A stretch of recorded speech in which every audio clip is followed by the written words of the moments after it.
I'll remind everyone about that as well. Hi, Glenn.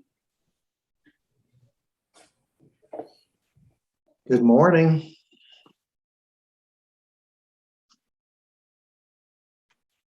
We are just getting people checked in. If there's anyone that is joining us on the live streaming, good morning. Glad you are here. We'll start the meeting in just another couple of minutes.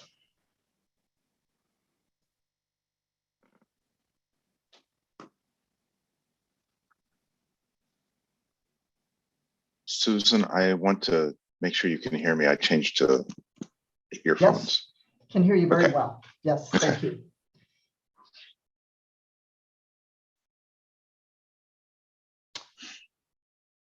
Anders, hello. Ben. Seeing folks as they're coming in here.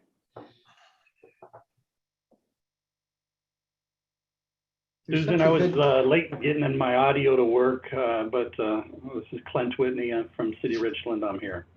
Hi, Clint. Yep, I saw you come in, and thank you for checking your audio. You sound good. Hi, Susan. Good morning. This is Elizabeth O'Connell from UTC. Hi, Elizabeth. Nice to see you.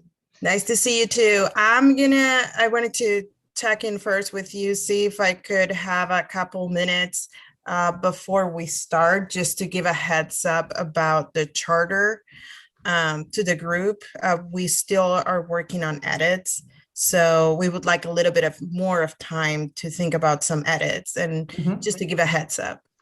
Thank you. We'll actually, so I appreciate knowing that. We will be doing a round robin, and we'll be checking in about the charter as well. So feel free, you can either mention that, or I'll just acknowledge that we know that that's on your mind. Awesome. Thank you.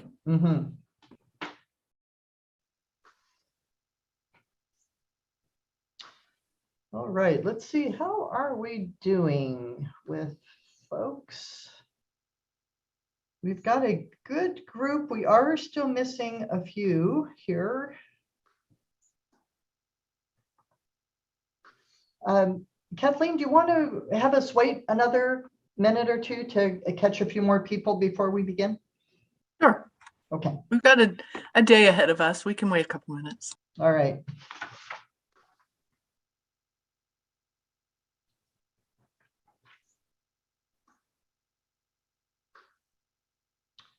Yep, more folks coming in. Hi, Erin. Sarah, Hi. Katie, nice to see you. Nice to be here.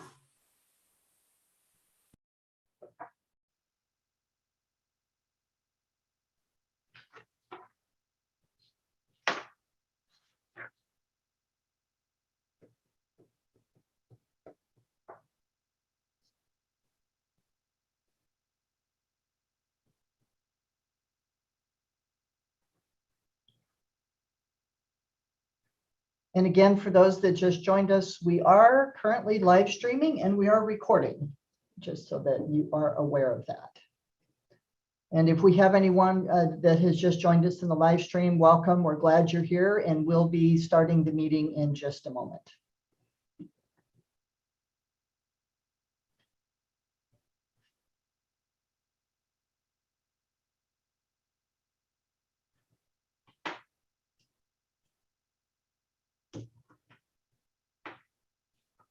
And just in case we don't think we have any members in the way that are on the live stream, but please, if you are a member and you joined in the live stream, please come into the Zoom. And if you need any help with that, just check your calendar invite or the agenda, or email the transmission facilitation team, and we'll help you out with that. Okay, we've got a pretty good group here, 20 some folks. Kathleen, 23, I think, altogether. What is your pleasure? Shall we begin? Let's begin. Let's do it. Okay. All right. Let me go ahead here, get this going.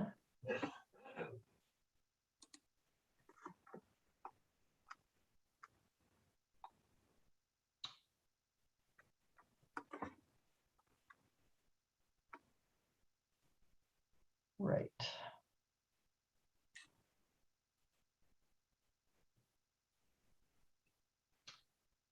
Okay, well, welcome. Very glad that you are here today, and this is the Transmission Corridors Work Group. So welcome to the members, and also welcome to folks who may be joining us through the live stream. Just a reminder, we are recording, and again, through the live stream, that is being recorded as well. I'm Susan Heyman. I'm with Ross Strategic and the facilitation team, and I have the pleasure of facilitating the meeting today. You may see Rob Willis pop in and out. Rob facilitated the last meeting and will be with us for part of the meeting today. And I'm also joined by Lauren Dennis and Michaela Unda, who are keeping the technology and documentation going in the background. And if you do have any technical issues, please don't hesitate to chat one of those folks. And if you are a public observer, again, welcome. We're really glad that you are here. I just want to note a couple of things that are up here on the slide for you. If you are in the Zoom meeting right now, and I don't know that we have anyone from the public in the Zoom meeting, but if you are, we ask you to please just go ahead and log out and join us through the live stream. And what we'll do is when we get to the second break or the afternoon break, we'll put up a link and invite you to join the Zoom meeting if you wish to make public comment. If you don't wish to make public comment, then you'll be able to stay with us through the live stream, and you can hear and see everything we have going on screen. We will provide the Zoom link at the time that we give you that heads up at that afternoon break. And if you wish to join us that way, you can, and we'll provide an opportunity for public comment. So just a brief welcome here before I turn this over for our opening remarks. So a few quick reminders. Please keep yourself muted. Folks that are in the Zoom room, really appreciate that you have your screen on as much as you are comfortable and able to do so. If you can raise your virtual hand, either using the raise hand icon, or you can use Alt-Y, and that will raise and lower your hand as well. That just helps us to keep you in the queue and get people in order. If you have any trouble accessing that, you can just wave your hand, and of course, as long as you have your video on, I should be able to see that. I'll keep an eye and we'll get you in the queue that way, and thank you for that. And thank you also for sharing the space, allowing other people to have an opportunity to speak, to listen actively, and certainly one of your operating guidelines in your charter is just to listen openly to folks. And if you do have any concerns with things that people are saying, let's just focus on what's being said rather than on any individuals. And thank you for that effort and trying to be open and understanding other people's viewpoints. If you do need any technical assistance, please do chat Lauren Dennis or Michaela. They will be able to give you a hand with that. So quickly on the agenda, want to note that the purpose of the meeting, twofold, and on the agenda that was distributed and also that was posted on the website. The first is to learn about the respective energy visions of the sectors that are represented in the work group, including how the visions contribute to Washington's overall energy vision and the anticipated transmission implications. So there's a real learning focus to today's meeting, and you can probably tell that by the agenda. We also invite you and are going to welcome you to identify your initial reflections and impressions on energy needs and opportunities, potential gaps based on these presentations. We have a session in the afternoon where we're going to ask you to think about cross-cutting things, high-level things, key takeaways, and we think you're going to find these presentations really interesting. So as far as the agenda goes, we'll finish up with this opening. We're going to have some opening remarks, and then we'll do a quick member round robin where we're going to ask you to just make, if you have any observations, if you have any questions, things about the charter, we'll provide that opportunity. And then we'll hop into our first presentation, and this will be from Columbia River Intertribal Fish Commission. We'll take a break, and then we'll have the first of our two panels by the investor-owned utilities and public utilities districts. Then we'll have an extended lunch break. And then afternoon at 1:30, we'll have our second panel. This will be from the folks that represent what we call the renewables sector. So we have 3 folks that will be presenting on that. We'll have an afternoon break. And then at 3 p.m., we'll have our group discussion on your impressions and takeaways. We're really interested to what you're going to be saying about that. At 4 o'clock is when we'll have our public comment opportunity. We'll wrap it up around 4:15 and then adjourn at 4:30.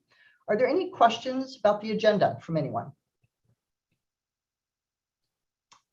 All right, then I think we are ready to go ahead and move to opening remarks. Kathleen? Thank you, Susan, and thanks everyone for your participation today. I really thought that our meeting last week, we learned a lot, and there was a lot of participation from so many of you on this work group. And to me, that's really what's going to lead to success, is listening to the information about the needs and working together to put forward information that will give the best possible road forward for our state on transmission corridors. So thank you for your participation. And again, as Susan said, we're looking forward to hearing more visions about our energy future and how that impacts transmission. And we'll have also opportunities for input and participation. And welcome to our meeting today. Thanks, Kathleen. Joe, do you have anything to add? I'd just like to reiterate the thanks from Kathleen again for taking time to join us today. Looking forward to a great meeting. There was a couple news articles that caught my eye this week that I wanted to mention. One was that Puget Sound Energy has just submitted its draft plan, Clean Energy Implementation Plan to the UTC. So maybe we will hear a little bit more about that today. Also, I wanted to just say something about the National Infrastructure Plan, but it's not clear to me what the status of that is right now. But I know that I also read an article that part of that would enable BPA to borrow a substantial amount of money for transmission infrastructure upgrades. So maybe we can hear about that as well. Anyway, thanks again, and look forward to the meeting. Great, thank you. Appreciate those remarks. So as we get started here, one of the things that we wanted to bring back to all of you that participated in that first meeting, we did an exercise where we invited you to weigh in a little bit on information needs, so an information assessment. And we actually took a look at that and used that to help develop the agenda here. And we used it to help identify framing questions for the presentations. So I want to just remind you what that looked like.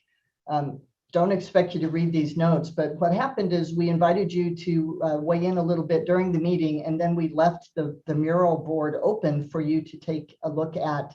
I think it was for about a week following the meeting. And we asked you to respond to questions regarding the need for upgraded and new electricity transmission and distribution facilities, where those facilities may need to be enhanced, constructed, and environmental review options and recommendations.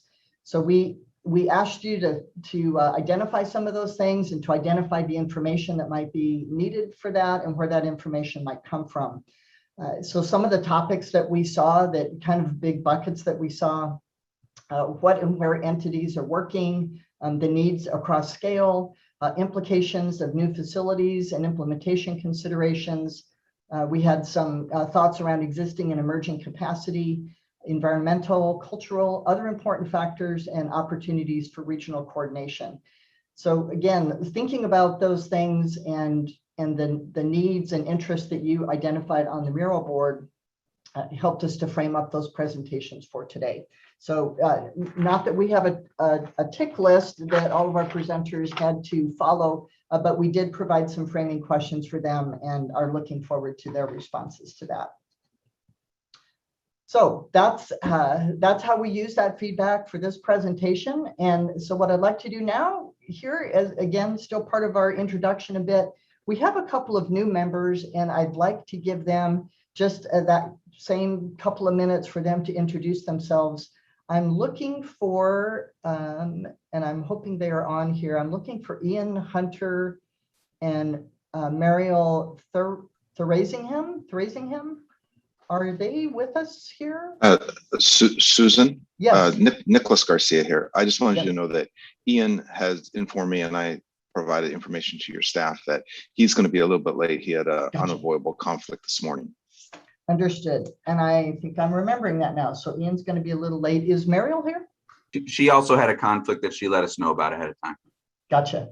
All right, then we're going to hold off on their introductions clearly until they are here. So that sounds fine. So let's go ahead then and move over.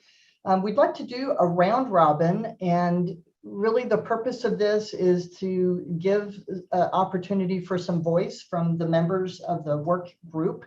And I'll just go around here, call on you. And if you have any observations to share, if you have any thoughts about the charter, we sent out the red line charter version. So if you have anything that you want to say about that, any questions about the process, just anything that might be on your mind, we'll go around to all of the members and take a quick check with that. So it's always tough to be the first one because you may not be prepared. Dana, would it be okay for us to go to you first?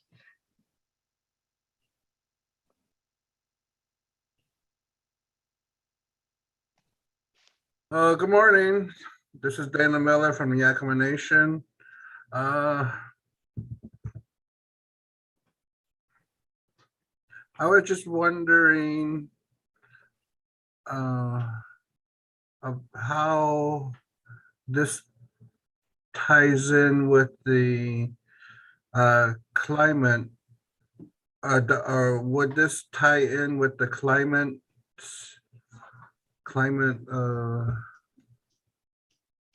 bill, I think, with over in Olympia, this project or this Sounds group? like good question, Dana. Kathleen, do you have any insight on that?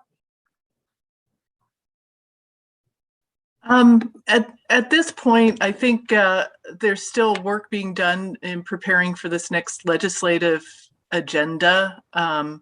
So if you're talking about new issues coming forward, there are different conversations going on right now, but it's more like ideas are in process. So how about if I give you all an update on that at our next meeting? Okay, sounds good. Thank you. Thank you. Thanks, Dana. Was there anything else on your mind? No, I think that's good for now. Okay, that's great. Thank Thank you. you. Glad you're here. Clint, you are next on my screen. Do you have any observations, anything you'd like to share? I do, Susan. I've read through the draft charter. I don't have any comments on 1 through 4, other than it seems like we're missing an overall recommendation to site new generation in locations where loads are already existing to prevent the need for additional or new transmission. And so the whole charter goes through about how to site transmission, but I think it's missing an overall recommendation to site the generation where it's most needed and to minimize the transmission build-outs necessary. Thank you. Appreciate that observation. Joe, Kathleen, you're probably closest to what was in mind when this group was chartered. Do you have any thoughts on that? We can certainly track that. Well, I do. I think there's definitely place to look at where resources are and try and figure out perhaps least impact on transmission, if you will. But we also have, we have to look at both where resources are as well as where load is. So it's a good question. And I think that there could be a recommendation out of, really looking at if there are places we can develop resources closer to load. So if, Thank you. I know that there's absolutely a way to do it if people are willing to, and it would be good for us to identify that as a recommendation for first consideration. so we can certainly take a note on that. Clint, are you, would you need that to be spelled out in the charter? Are you good with us noting that that could be within the realm of things that this work group would recommend? I'm not sure where it should be, whether it should be in the charter or elsewhere, but definitely in the documents that go to the governor and the legislation, it should be identified that, first choice is obviously minimize any transmission build out necessary by siting generation as much as possible closest to the loads.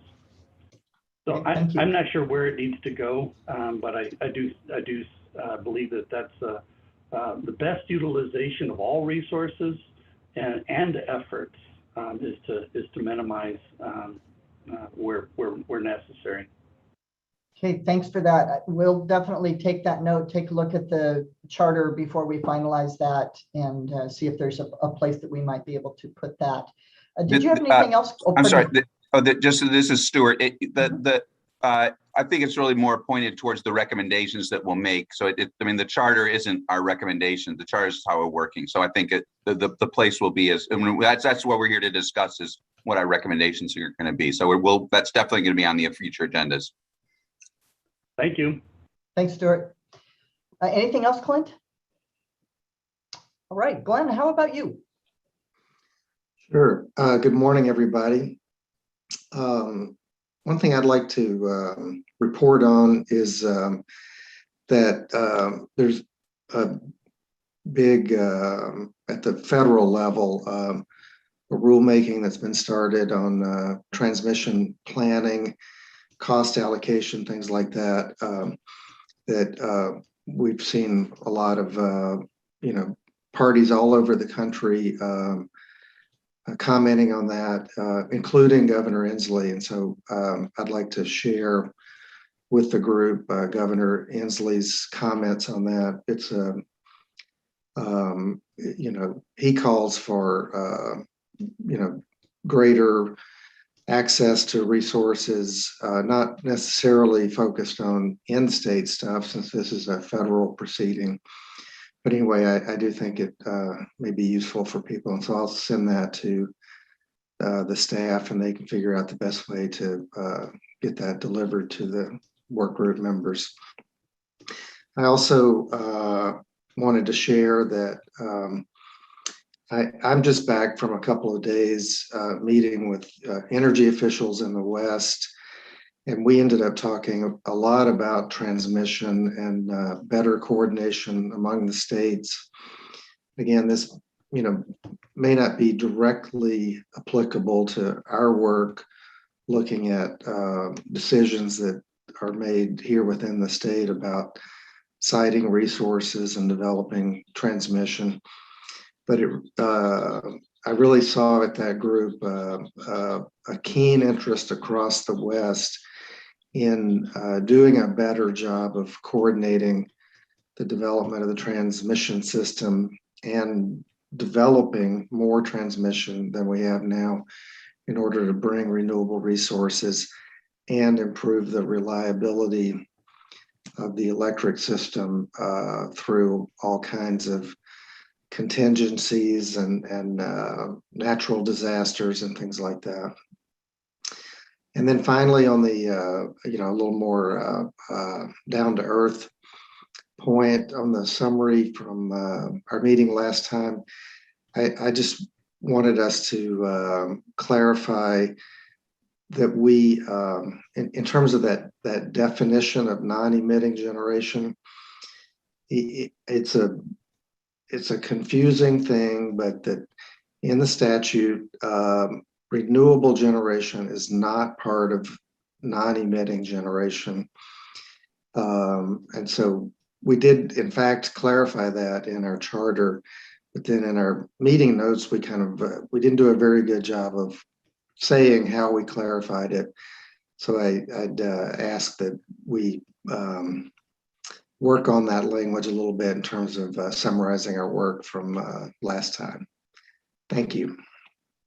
Thanks, Glenn. Appreciate that. We can definitely take that action to improve the clarity and make sure that that's synced up with the charter. So thanks for that. All right, next on my screen, and I should probably give people a heads up. So that, although the first few people have done really well being surprised spontaneously with me calling on them, I'll try to give people a heads up. So Aaron, you are next on my screen, and then Nicholas, you will follow Aaron. So Aaron. Hi, everyone. The one thought that I had looking through the charter is with respect to outcome number 3. One of the goals there is to identify ways to expedite environmental reviews. And I just want to make sure that whatever options the group considers there doesn't come at the expense of public involvement or transparency. So I just want to make sure that those aren't the areas of environmental review that are kind of on the chopping block here. Thank you. We will make sure that that there isn't anything in there that would imply that, and certainly note your concern. And I would imagine that concern would be shared by others, Aaron. So thank you for bringing that up. Thank you. All right. So Nicholas, you are next, and then we'll go to Amar. Well, good morning, everyone. And I have spent a little bit of time looking over the charter, and I don't really have any significant comments about where it stands today. I don't know if this is the appropriate time or not, but a couple of questions have been asked earlier, and one about the Climate Commitment Act. It was passed last session, and the Department of Ecology is beginning to prepare regulations on implementing that. I mean, they're just at the very, very initial stages, but it is my hope that through the efforts of this group and then the subsequent efforts afterwards, we create a grid that can allow the Climate Commitment Act and the Clean Energy Transformation Act before it to operate effectively. Because I think that, and I will kind of go over this during my presentation, that without additional transmission, I think it's a very low probability that those two bills or those two laws could be fully complied with. And the other thing I would point out, and this is in response to Clint's comment, I don't think there's anyone who would disagree with the notion that the best siting for a new facility is as close to the load as possible. The challenge is that, the generation has to come at a time when the load is demanding the power. And in the Pacific Northwest, at least, west of the Cascades, most of that load occurs in the middle of the night in wintertime. So, resources like solar are not particularly well adept to helping to meet that just because of timing. And so it's not only, location, but it's what's the characteristics of the generation resource itself and whether it lines up with the need that you have to think about. So with that, I will pass it on. Thanks, Nicholas. Appreciate those comments. All right, let's go to Amar and then to Stephen Moses. Good morning, everybody. This is Amir Nizam with the Washington State Department of Transportation. Good to be here with everyone. So in brief, transportation corridors are likely going to be an important consideration in these discussions, and WashDOT is glad to be able to help support this group with respect to what may be possible in highway rights of way and any other input that we could provide regarding our infrastructure and policies. And Susan, is this an okay time to ask a question? Yeah, absolutely. So I'm wondering if you can clarify the form of the final work product. Is it something like a set of written recommendations that the group would endorse, sort of like a steering committee? So I am actually going to punt that over to Kathleen, who I think has some expectations as the report will really be an FSEC report. We'll be helping support the writing of that. Kathleen, do you have some perspectives on that? I expect that the work group will develop findings and some recommendations that we will include in the report. And it's just, we won't have necessarily the whole drafting of the report done by committee, but we will be asking for findings and recommendations. Thank you. Anything else, Samir? Nope. Thanks, Susan. All right, great, thank you. And one thing too, just to set some expectation, I know with our team is we're imagining that we're going to be writing, starting to help pull together the report basically as the meetings go on. So there may be places where it will make sense to bring things forward for a little bit of a preview even. So thanks for raising the question. All right, Stephen, how about we hear from you and then we will go to Lauren. Hey, thank you.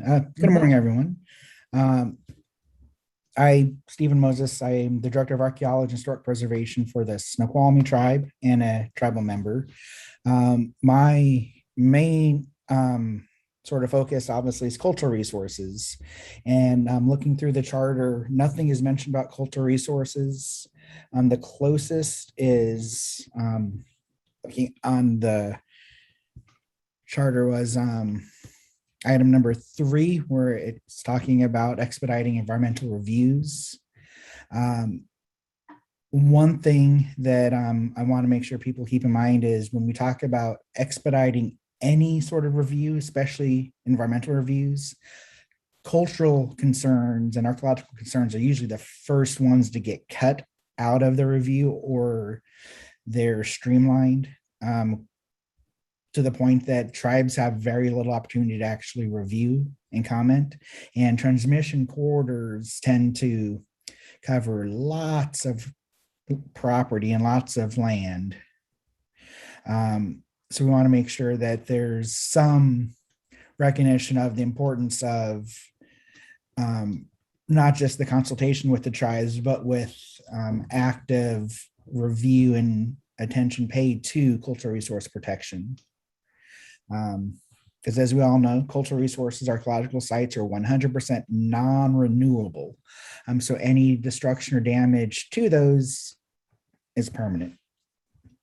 Those are my first overall thoughts on it. Thank you. Great, thank you, Stephen. So what I'm taking away from that is that we should take a look at the charter and make sure that the cultural resources and their importance is elevated and in there in a way that it's clear that is there. That's an important consideration, and that your concern too would be that the environmental review process doesn't expedite to the point that cultural resources get short shrifted there. That is correct, and sort of implied within all that is make sure that there's a clear mechanism for consultation with tribal governments. Gotcha. All right, thank you. Appreciate that. Lauren, and then Kevin, you will be next on deck. Good morning, everybody. Lauren Torgerson with the Department of Natural Resources. I don't have anything to add in relation to the charter. I think we're off to a good start. I appreciate everybody's help in getting us to this point. So thanks much. Great. Thank you, Lauren. Glad you're here. Kevin, we'll have you next, and then Sarah with PSE. Yeah, thanks, everybody. Good conversation. Don't have anything to add at the moment. Thank you. Thanks, Kevin. So charter is looking A-OK to you at the moment? Yes. Yep. Great. Sarah, and then Diane. Yeah, Sarah Leverett here on behalf of PSE in lieu of Lorna Luby. Appreciate all the comments that everyone's shared thus far. For me, I think PSE has a specific interest in making sure the outcome number 3 recommendations on creating a permitting process that makes it so we are able to meet the clean energy goals is very important. Certainly, we understand what protracted permitting looks like and how that impedes our ability to meet goals just in a federal planning context. And the goals that we have now and the targets that we have to meet are even more ambitious. And because transmission is such a critical part of that, I hope that we're able to make the time to really focus on getting specific recommendations into the final report that help all of the stakeholders get to the clean energy goal in a way that doesn't, of course, leave folks out, but truly facilitates the projects actually getting to construction in time. All right, thank you, Sarah. Okay, Diane, how about we hear from you, and let me get my next person up here. So Diane, how about from you, and then Elizabeth O'Connell, we'll go to you. Thank you. Morning. I had already sent you the one comment that we had on the draft charter in outcome number 3, and that was to be a little more explicit in separating the environmental review from permitting and including in permitting both the state and the federal as well as the local permitting actions, because all of those will have impacts on the overall process and the siting of projects. Otherwise, no other comments. Thank you. Yes, we did get your comments and actually have already made that change in the document. So appreciate that. Thank you. Elizabeth, how about you? And then we'll go to Julie. Good morning. This is Elizabeth O'Connell with UTC. We're still working on our edits. We are going to be looking at all the commitments, and I'm hearing recurrently number 3. So we're going to take a look at it and make sure that things are consistent with our understanding and the approach that we as UTC are taking on this matter. And we will be giving back feedback as soon as possible. So that's my update. I don't have any specifics that I'm ready to share at this point. Understood. Thank you, Elizabeth. That's helpful. So we will flag that, and we, while we are looking to finalize that charter, there also isn't a clock ticking. So we welcome your comments and happy to hold on a bit until we get those. So appreciate you letting us know. So I do have a quick question. Sure. It sounds to me like the work is going to be more organic in the sense that we might make changes to that to the charter, and I'm just wondering, how are we going to have a final, or how are we going to consolidate comments or consolidate the feedback that we're given? What about if there are conflicted suggestions, and how are we going to go about that? So I can respond, and then would invite Kathleen, if as the chair, Kathleen, if you have any perspectives. From our perspective as supporting the writing of it, the red line version that we sent out, we think captured the comments we heard, and that we didn't hear anything that was a point of conflict that needed to be resolved.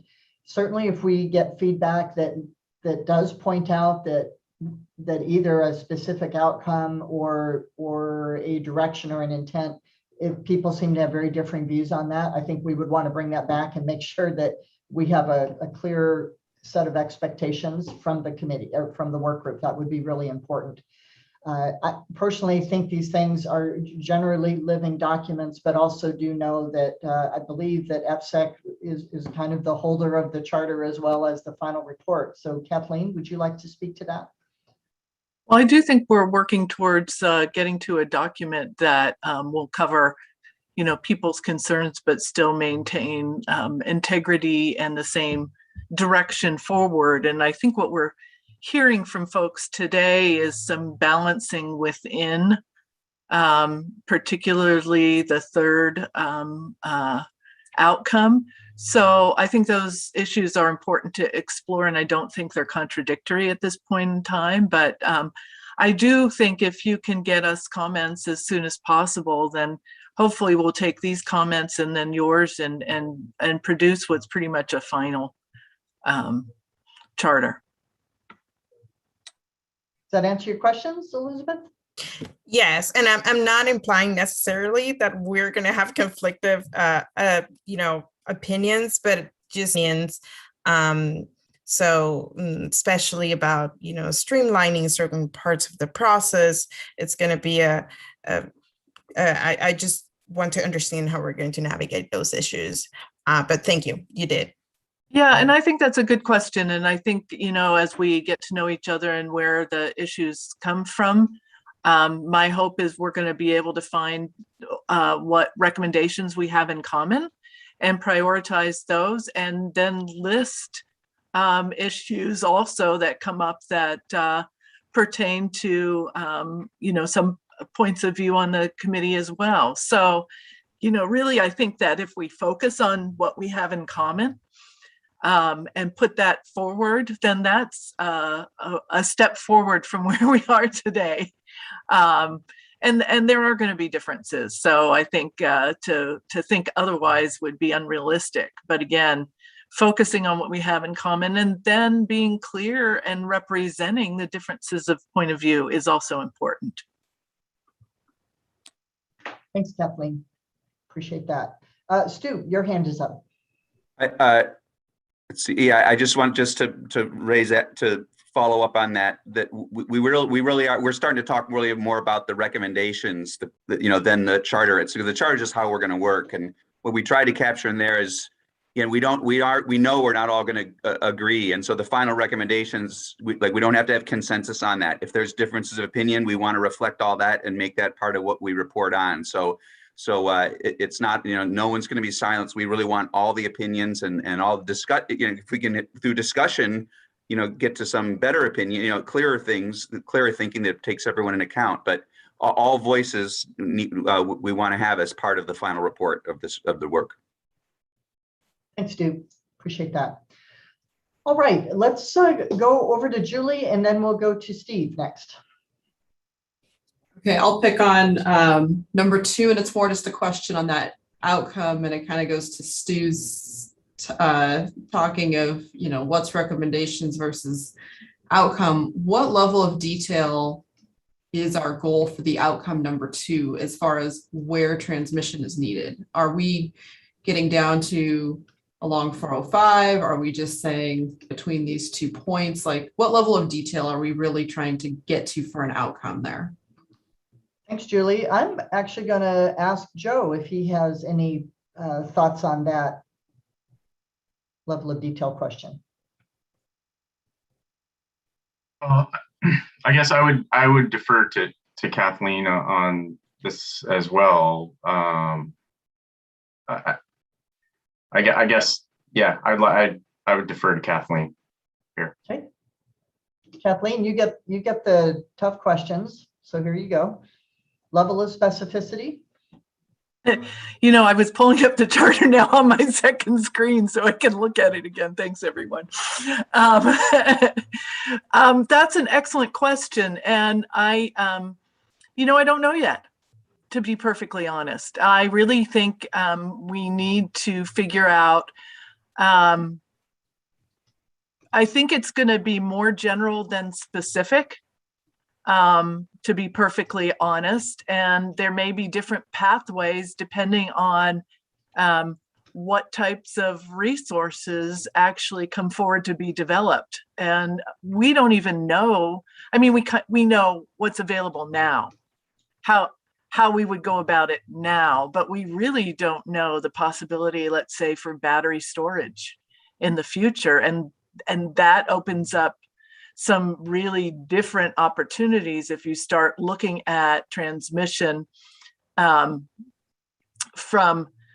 you know, in the large scale, what do we need? I think if we can look at where we need to shore up our existing system, that's a first step that we can get more specific on. So, and then others depend on what happens in other states too. So I think I don't know that we can really get down to a map on a geography. So I'm interested to see how far we can go in this year. Julie, does that satisfy your question? Yeah, and it was just kind of, it goes then into, you know, how specific are we getting? Are we building transmission line corridors to nowhere, especially if we're counting on out-of-state resources and then expecting something to be built in another state or several states just to get that resource there. And even kind of just that picking winners and losers to say, well, we're building transmission here. Everybody race to that location and build generation. So lots of questions there, and we certainly have lots to work through. So those are just thoughts on my mind today. Great. Yes, thank and you. I'm hopeful that we can have some of that conversation because there are near-term and long-term discussions, right?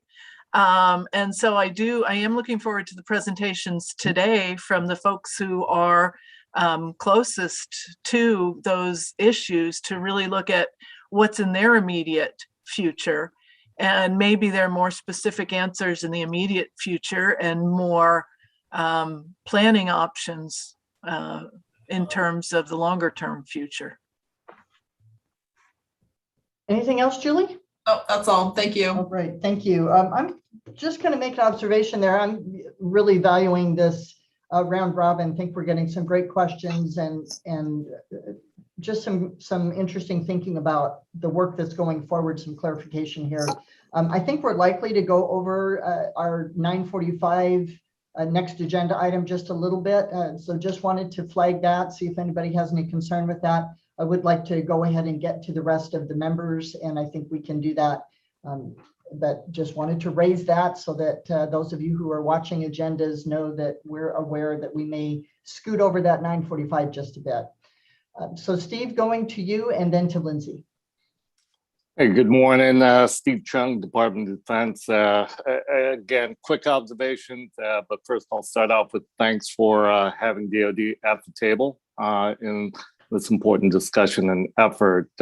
Observations with regard to the charter, no real input at this stage. I think the charter as initially crafted and the dialogue that's taking place now will continue to frame and guide the group, which I believe is the purpose of the charter. Observation from the first meeting, working group meeting that took place, I found it very enlightening with regard to the discussion related to baseline discussions on infrastructure, baseline discussions related to identification of capacity and or gaps.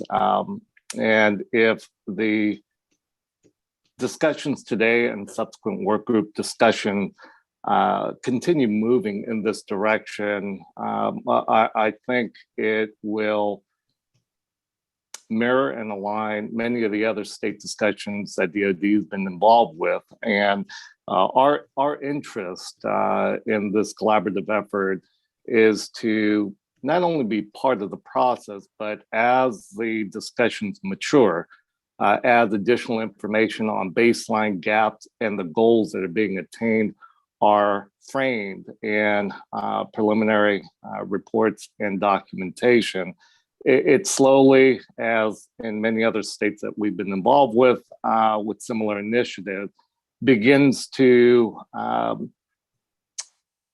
guide the team, guide the group through a discussion of least conflict areas for multiple stakeholders, but also in this context, hopefully it will guide us towards not only least conflict areas for stakeholders, but also areas where there are gaps or where there may be a desire or need to maximize efficiency of existing infrastructure or future infrastructure. So those are DoD's 2 cents for the day.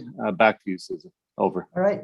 Thanks, Steve. I certainly hope that's not the last that we hear from you today. I don't expect it will be, but appreciate those comments. Lindsay, we'll go to you and then we'll hop over to Rob.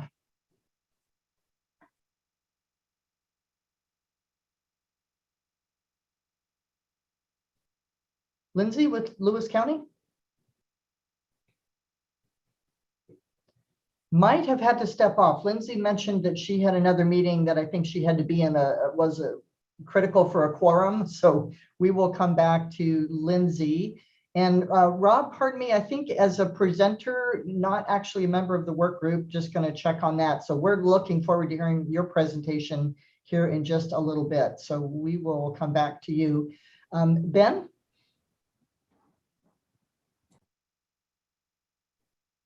Hey there. Hi. Oh, there I am. I didn't see myself at first. Yeah, thanks for the opportunity. I think a lot of the comments have been really good. I think we at WDFW, we would align, I think, with some of the thinking on siting and the idea that certain locations just can't be mitigated for. That applies maybe more so than to the generation, but also for any new transmission lines in particular. And in particular, we're wanting to ensure that any new development kind of respects sensitive habitat for certain species that are endangered or threatened. Sage grouse being kind of a primary one, where there's a lot of currently there's a lot of solar generation proposals in areas that are threatened or have threatened sage grouse. So we're just wanting to make sure that in the charter as well, I think pull it back up, in either outcome 2 or 3, to add something in there to reflect that would be part of the decision making. Specifically regarding sensitive habitat and species, Ben? Yes, yeah, and maybe not necessarily calling out specific types or anything, but just having something to identify that the siting should consider the habitat and any threatened species.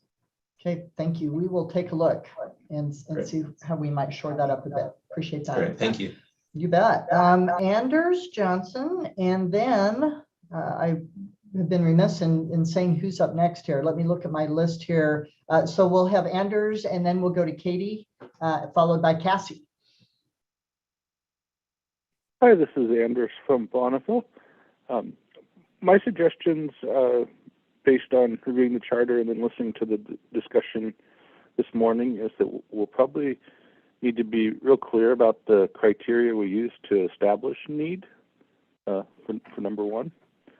We'll need to deal with the balancing of conflicting objectives, and then suggest that we consider scenario analysis to deal with uncertainties, including around resource and load features that would drive the transmission needs. Thanks. All right, thank you, Anders. Katie, to you, and Cassie, pardon me, I know you're one of our speakers from PSC. I think we will hop over, as you are not actually a work group member, so pardon me for calling that out. So Katie, will go to you, and then over to Brandy, I believe. Katie? Yeah, thanks, Susan. Katie Ware, Renewable Northwest.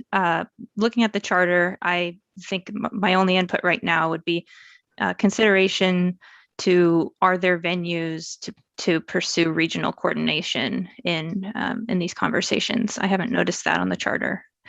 That would be my input. Thanks. Okay, thanks, Katie. We'll take a look at that, and if we would benefit from some additional thinking about what that might look like to you, we will check in with you about that. Sure. Oh, okay, thank you so much. Brandy. Yeah, thank you so much. This is Brandy Dilling with AWC. I think one of the benefits of going kind of towards the end is that a lot of folks have said some of the things that I'm similarly thinking. I'll be really interested in seeing how we can balance out some of these needs.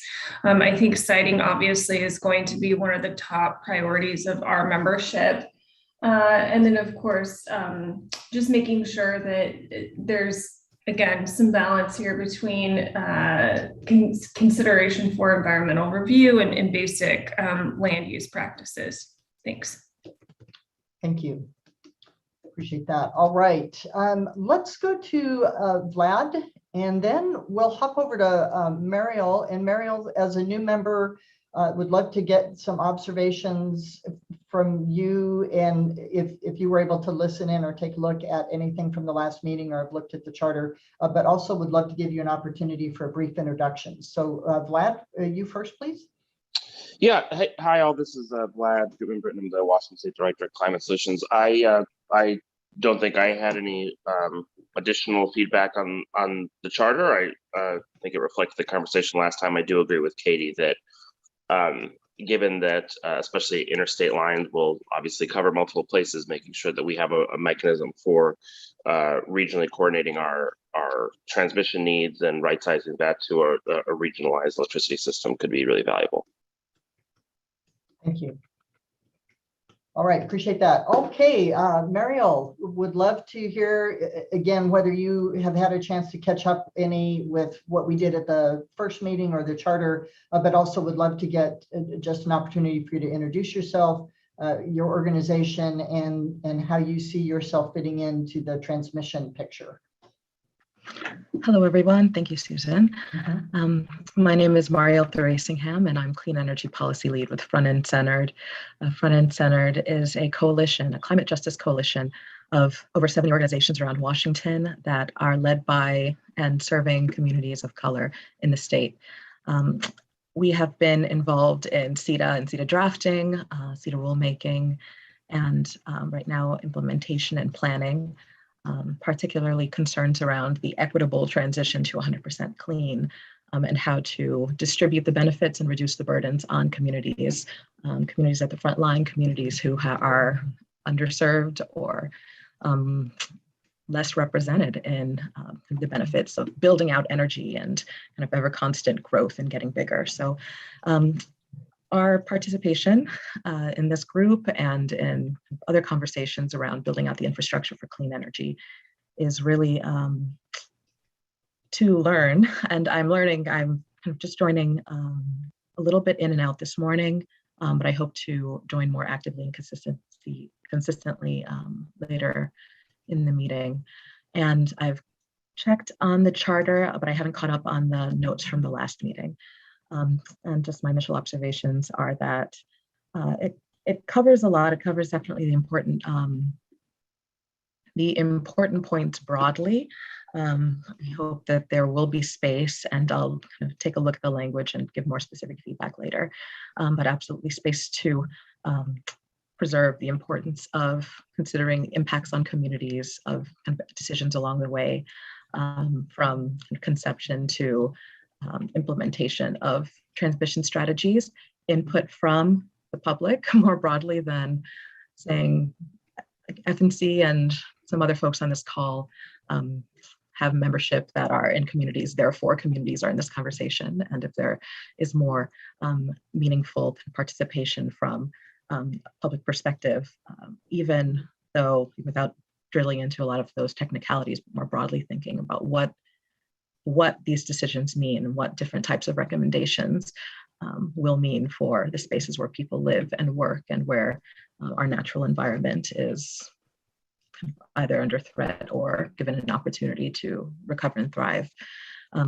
And I hope that in this and future meetings, there can be a lot of openness around discussing what tolerance there should be in the standards that are set around build out of transmission for harm to the environment and for harm to communities who kind of are in the way or reliant on spaces that are heavily impacted by transmission decisions, because it really is about trade-offs and how much we're willing to take, and making sure that that is equitable, and that the trade-offs don't leave communities, particularly more vulnerable communities, in a worse position, and that instead that there are focus on opportunities and benefits for those communities. Great, thank you, Mario. Really appreciate those comments and your introduction, and please do continue to take a look at the charter. We're clearly still accepting input from folks and comments, so we'd be happy to get yours as well. Okay, looking here at who I have not called on yet, I think I've gotten everybody, all the members. There are two folks that are two numbers, people that have dialed in. If you are a member, it would be great to know that somehow. And maybe you could just send a quick email to our transmission corridor account email account and let us know that we need to call on you. Otherwise, we do know that we may have some public folks that are joining this. We do encourage you, if you're with a member of the public and an observer, to go ahead and join the live stream. But unless I hear that or learn that those phone numbers are members, I'm just going to go ahead and continue on. Did I get all the members? Did I miss anybody in that round robin? Okay, really appreciate all the comments. Again, very enlightening. We took lots of notes and certainly have some things that I think we'll take a look at with the charter. So appreciate that. All right, let's go ahead and move on. We'd like to move into our first presentation, and this is with the Columbia River Intertribal Fish Commission. And so Rob Lothrop will be our first presenter here. Let me hop over. So what we would like to do is we're going to have actually 3 different presentations.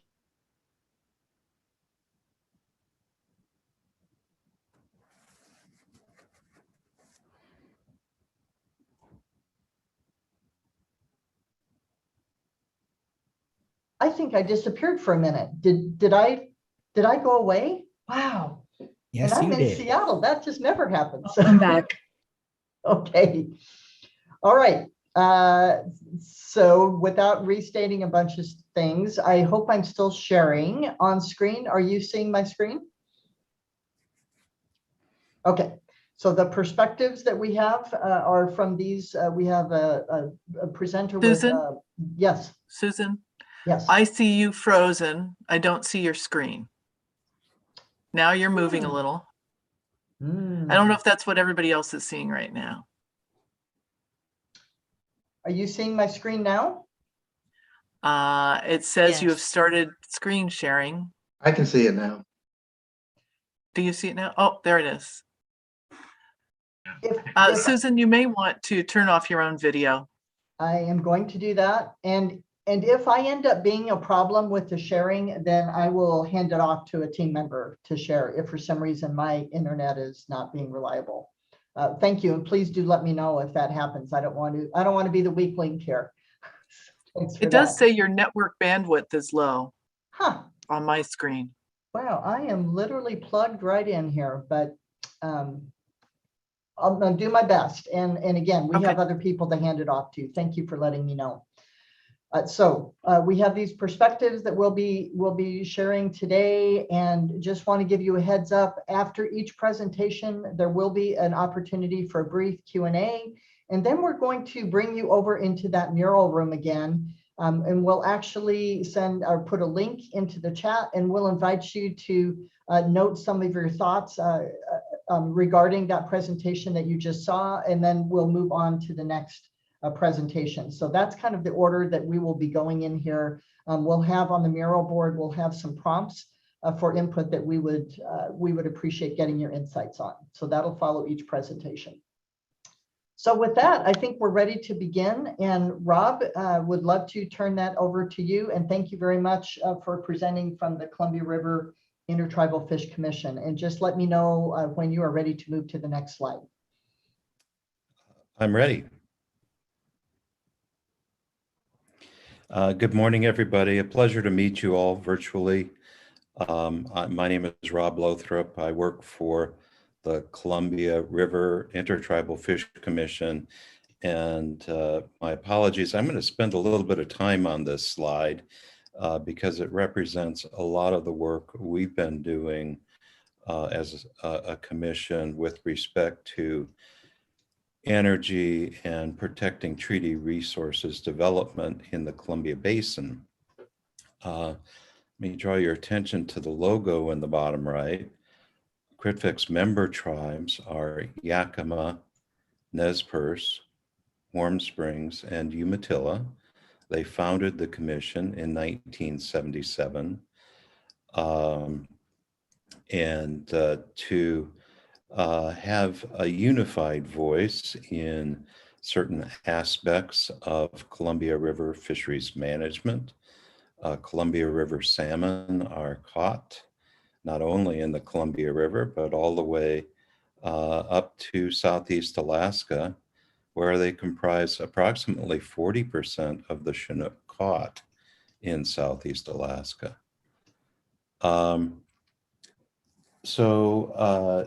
The image here is the spillway at the Dalles Dam. As many of you know, the Dalles inundated Celilo Falls. Celilo was a major trading center in the Northwest for thousands of years, and the fishery there was central to the culture of many tribal people and our member tribes. But that fishery still carries on in different times and places in the Columbia River. It is, we at the commission assist with rebuilding Columbia River salmon runs in the basin with transboundary management of salmon through the Pacific Salmon Treaty. And for those of you familiar with Columbia River salmon management, you won't be surprised that we're involved in energy issues. However, let me share an anecdote. When I first came to the commission in 1981 as a recent law graduate, I was assigned to develop recommendations to the Northwest Power and Conservation Council, then it was called the Northwest Power Planning Council, for its fish and wildlife program.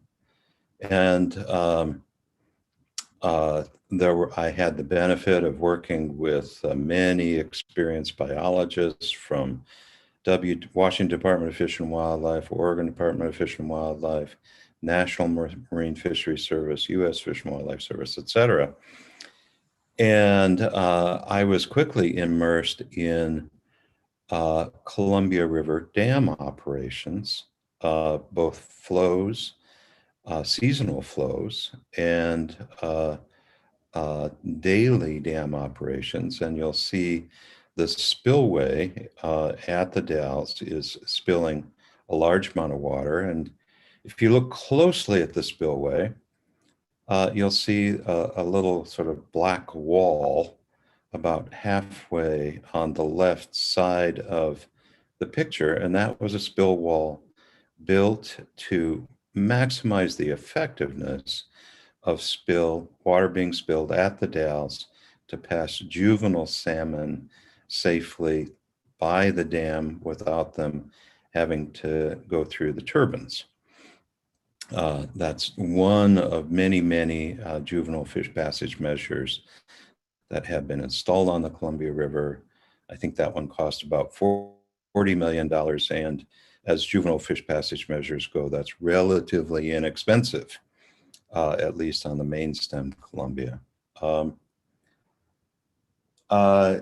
You'll see some transmission towers on the dam. What you don't see is the transmission lines on the Washington side of the river. Bonneville installed a major upgrade in the Big Eddy Night system a few years back. That involved, I think, 2 or 3 years of consultation with the Yakima Nation for installation of that large transmission project. As many of you know, the transmission corridor to the southwest, to California, has its kind of northern hub is right there at the Dalles. The DC transmission line, which goes basically straight from the Dalles to Sylmar, California, transmits just shy of 3,000 megawatts. It's been interesting to watch the direction of net flows change in recent years as solar has been It continues to be developed in the Southwest. Back in the 80s, when Bonneville was proposing to expand the third AC transmission line, which in aggregate, the DC and the AC lines transmit just around 7,000 megawatts to California. One of the stated purposes of that expansion was to eliminate overgeneration spill at the dams. Overgeneration spill was water being spilled because there was no market for the electricity. Our member tribes and the state of Idaho and the National Wildlife Federation ended up litigating that with Bonneville because we were heavily dependent on overgeneration spill to pass juvenile salmon by the dams. And Bonneville had proceeded without developing an environmental impact statement. Ultimately, Bonneville, we prevailed in that litigation. Bonneville developed an EIS and kind of contemporaneously with that, developed a long-term intertie access policy and helped us deal with the hydro gold rush, so to speak, that was happening in the Northwest because of changes to PURPA, the Public Utilities Regulatory Policy Act, that incentivized development of small hydro. In any event, just one more thing that is sort of represented in this image, at least when I look at it, having worked at Critic for 40 years now. And perhaps most importantly, in the foreground, you'll see a rock and some poles. And that is what's now basically, each of these rocks has their own names, but it generally, I think of this as the Lone Pine area. There is a tribal village there and has been since forever.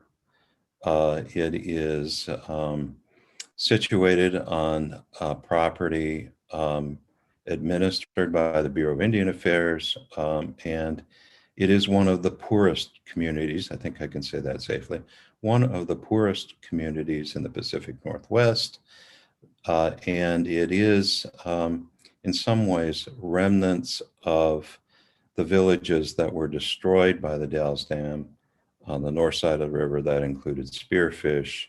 And from the Dalles Dam up to Celila Falls was a series of rapids that where tribal fisheries had occurred kind of forever, for millennia. So,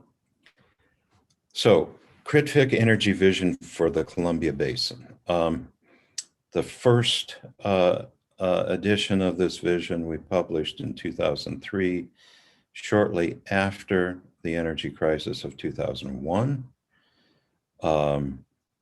In 2001, the federal government curtailed salmon operations at the federal dams on the Columbia River. I got to give our colleagues at the public utility districts in the mid-Columbia credit. They met their salmon requirements that year. They did not curtail operations. I still remember conversations with Don Goddard, who was at Grant Pudy at that time, about how Grant was going to meet its obligations. And he didn't think it was particularly fair that the federal government was not going to meet its. That's an aside. So we published this energy vision. It was about 100 pages long. We made a number of recommendations so that energy resources development in the basin had the benefit of our recommendations and maybe could proceed in a fashion that avoided the kind of crises that occurred in 2001. And we called for additional energy conservation, development of specific reserves and reserve requirements, citing energy resources close to load, and a number of things. One of the things we did in that piece of work was observe how costly transmission is to serve load that occurs possibly only a few hours a year. So billions of dollars. Transmission is very expensive, as you all know, and lots of resources are spent, perhaps unnecessarily, to serve load that only occurs infrequently and may occur at a long distance from the generation that's serving that load.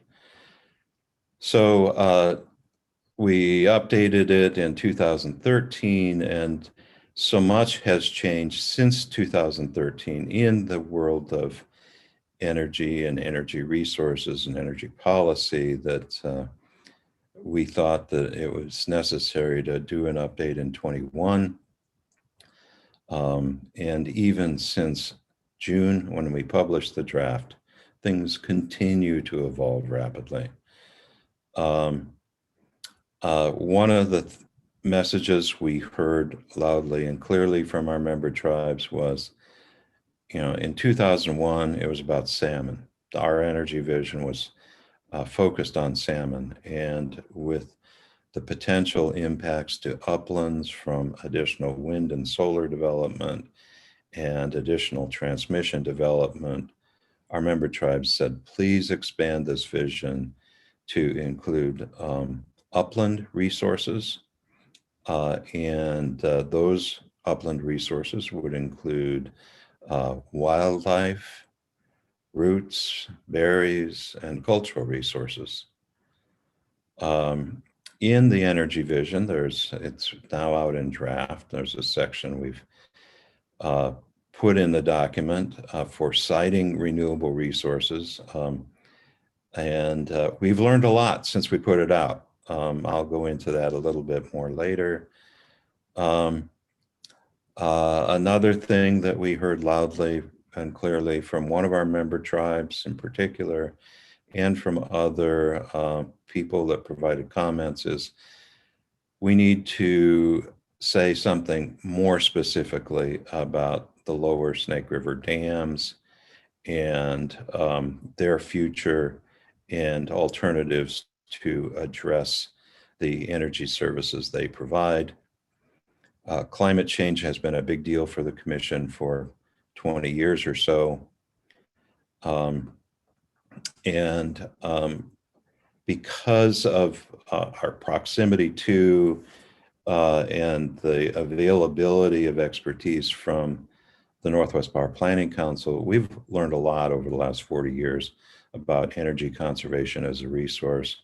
There's probably no more localized energy resource than conservation. I think, as Clint said, we need to think about proximities, providing energy services close to load. And then I'll say a little bit more about the future of the Columbia River Treaty as we proceed. The treaty, and here's another reference to the Dalles Dam, was negotiated between the United States and Canada starting in the late 50s and concluding in the early 60s for flood control and power. It fully ignored environmental concerns, and some of the features of the treaty refer to flood control flows measured at the Dalles and the obligation of Canada to provide flood control services to the lower Columbia River. There's actually a dispute between the United States and Canada as to when and under what circumstances that flood control may be needed, whether that is at flows above 600,000 CFS as measured at the Dalles. That's Canada's position. Or basically the current services that are being provided, which are flows roughly above 350 or 450, 350,000 CFS as measured at the Dalles. That's the US position. As you can tell, that's a big difference. And that's also a big difference in the amount of energy that the Columbia River will provide to who's ever taking it. So with that, let's go to the next slide. And please prompt me when we get about 10 minutes from the end of my allotted time. Actually, Rob, we're relatively close to that right now, so can certainly squeeze out a little bit more time. And I know we got a little bit of a late start, just to provide some opportunity for questions and things too. I'll do my best, Susan. Yeah, I lost about 15 minutes, I think. Right. Yep, you certainly did. And so I'm going to continue progressing here. This inset is of the Columbia River Basin. The green area is the area that was ceded by the four tribes, Yakima, Nez Perce, Umatilla, and Warm Springs, the light shaded green area, to the United States. The darker green areas are what they reserved. You can see that these areas occupy most of the interior Columbia River Basin. Forgive me for a little bit of inaccuracy in the green boundaries. That's just an editorial kind of mistake, but it's pretty accurate. And most of the salmon habitat upstream of Bonneville Dam in the Columbia River Basin currently exists in the ceded areas of our member tribes. They are carrying out about $100 million of fish mitigation activities in these areas on an annual basis. Next slide.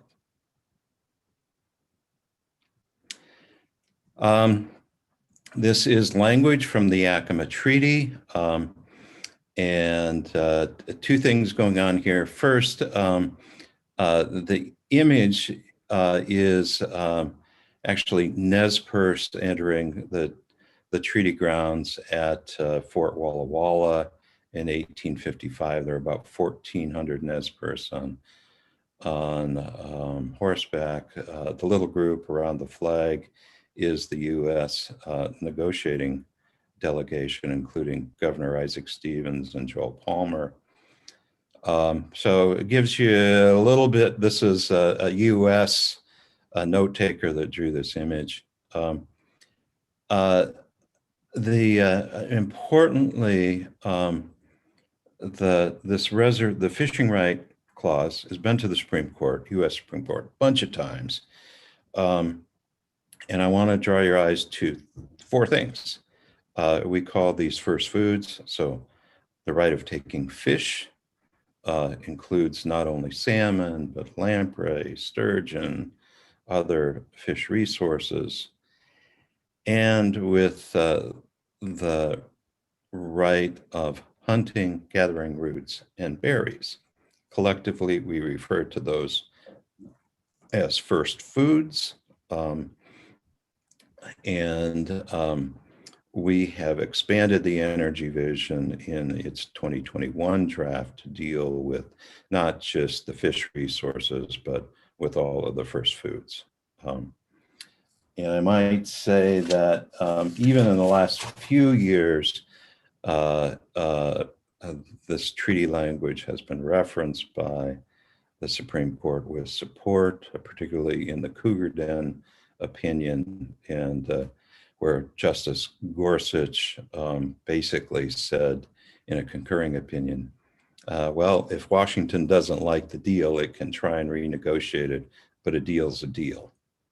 That had to do with taxes, highway taxes. Next slide, please.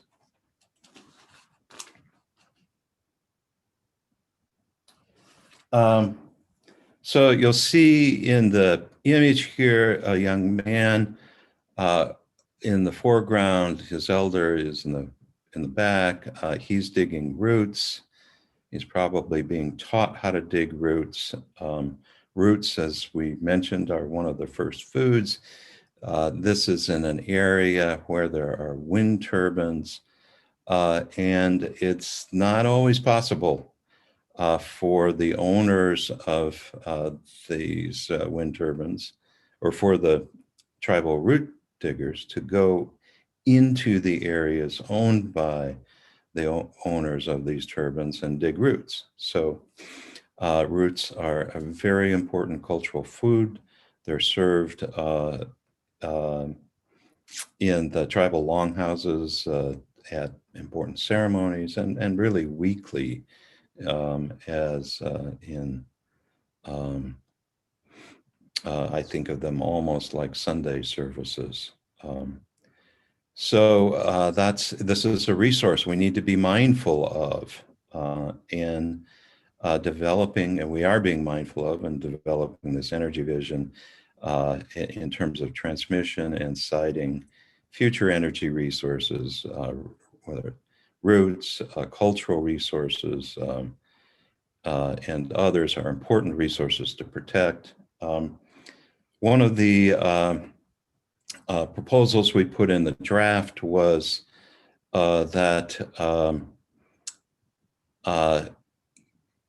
tilled agricultural lands represent opportunities for siting energy development. Some of these tilled lands, particularly in Oregon, occur where there is serious groundwater depletion, and at least Umatilla Tribal Natural Resources Department saw the potential of a win-win scenario where siting resources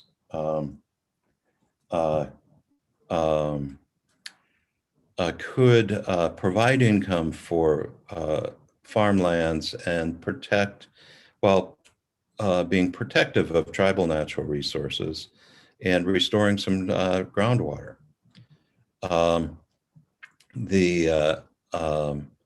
We put that in the draft, and we got a comment back from American Farmlands Trust.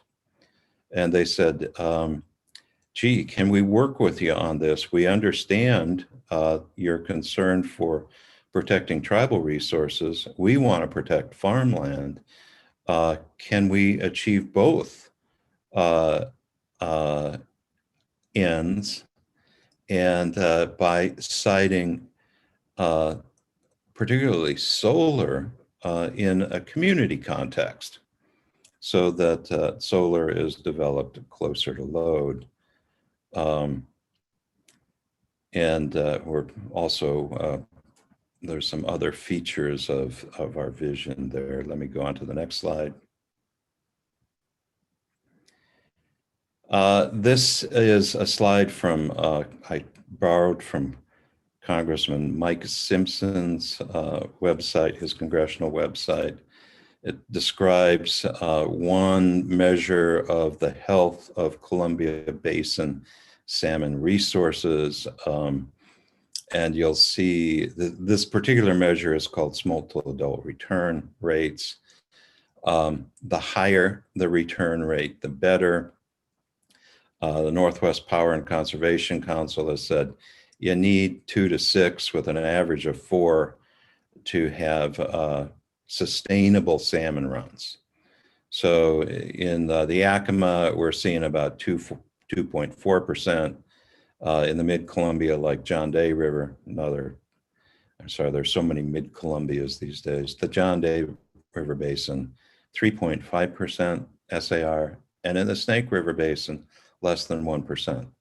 And I think that's one of the reasons, and Congressman Simpson says so, that why he has proposed breaching the Snake River dams in conjunction with roughly a $30 billion package of measures.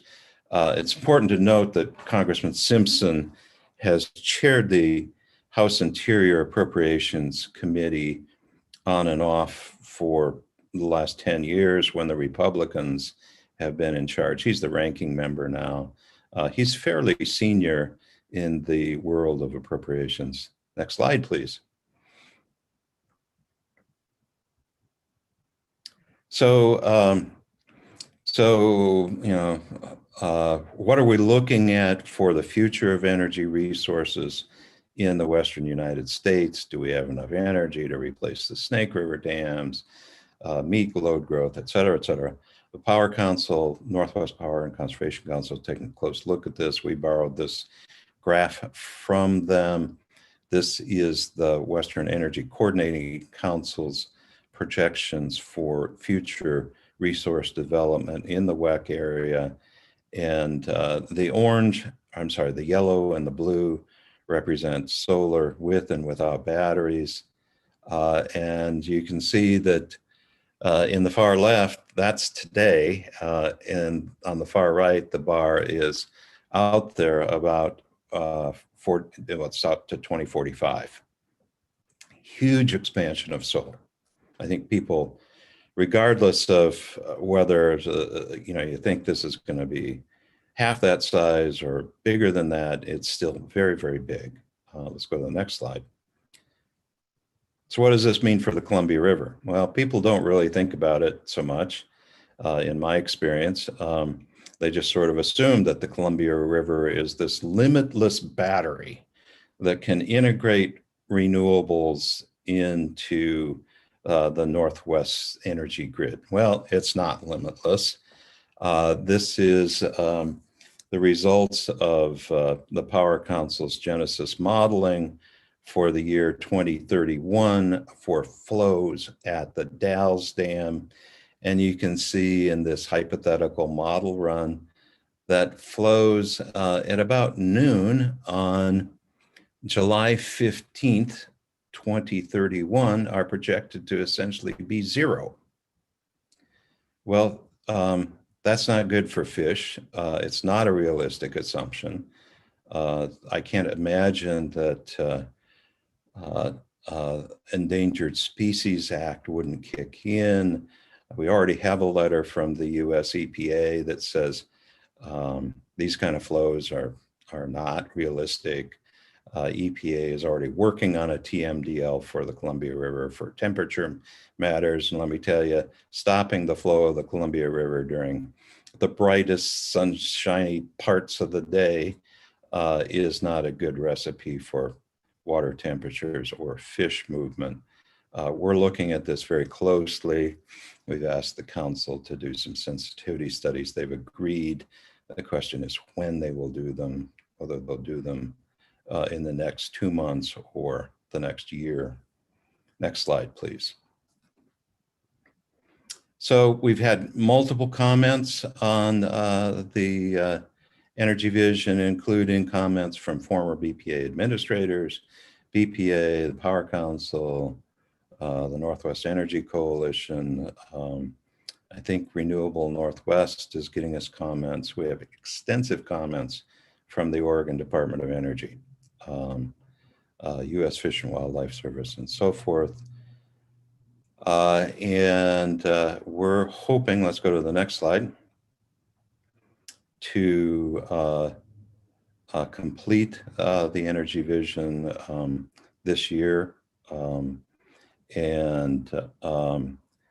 As additional comments keep rolling in, we're doing our best to keep track of all of these innovative ideas. Most recently, a longtime energy planner that worked for Portland General said, well, you know, things have changed since 2014 when the Northwest region developed a recommendation to the State Department, US State Department, for renegotiating the Columbia River Treaty. And as people on this call will be reckoning with, where do you find the storage to make use of renewable resources? Well, there's a lot of storage. Most of the Columbia River water storage is in Canada, most of that operating storage. And what Robert McCullough pointed out to us was, and the storage on the Peace River system operated by BC Hydro is even larger than the amount of storage on the Columbia River system. And he basically posed a question to us. Why aren't we talking to Canada about how integrated operations with BC and the United States could serve both countries' desires to deal with greenhouse gases and energy innovations? Both countries have these policies. We should be talking about them. The current treaty negotiations don't include a vision that is that far-reaching. So, next slide, please. I've heard this so many times as a staffer at the commission. I believe this is food being prepared for an event outside the Umatilla Tribe's Longhouse. There's a whole creation story that kind of leads up to this, but I'm probably out of time. And it's not really my place to tell that story, though I've heard it many times over the years. Let me conclude by saying not only that that the tribes have a duty to speak on behalf of the salmon and the first foods, because they can't speak for themselves. So I'll conclude there. Thank you, take Rob. questions. Yes, we are going to, had a little communication with Kathleen, would really like the opportunity for people to ask you some questions with the presentation right in front of them. And then what we'll do is take a break and come back and do the mural exercise, but we'd love to give people an opportunity to ask you questions, Rob. So I am going to make that available. If anyone has a question for Rob or an observation they'd like to share with him, if you just raise your hand, I will get you in the queue. Anyone have anything for Rob right now?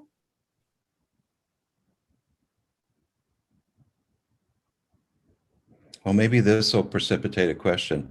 We're Sure. going to comment on the Puget Sound Energy's RFP in front of the WUTC by the end of the week. All right. I do have a question. If you can, you've referenced it a couple of times, and I thank you for the opportunity to have had a conversation with you earlier in the summer, which is this summer when I learned about your energy vision, and so much wanted you to share that, you being the tribes and the Critic. But specifically, you've mentioned a couple things about transmission. If you could just summarize, what do you think are the top takeaways for our work on transmission from the energy vision that you presented? So, couple things. One I did not present because it's beyond my expertise, but Elliot Mainzer is a former administrator of Bonneville. He's been a very helpful advisor on this project. He's currently the CEO of the California Independent System Operator, CalISO.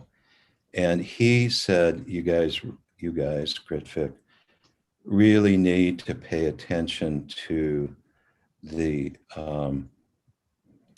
Northern Grid policy development exercise that is being hosted by the Northwest Power Pool and includes staffing from the Bonneville Power Administration.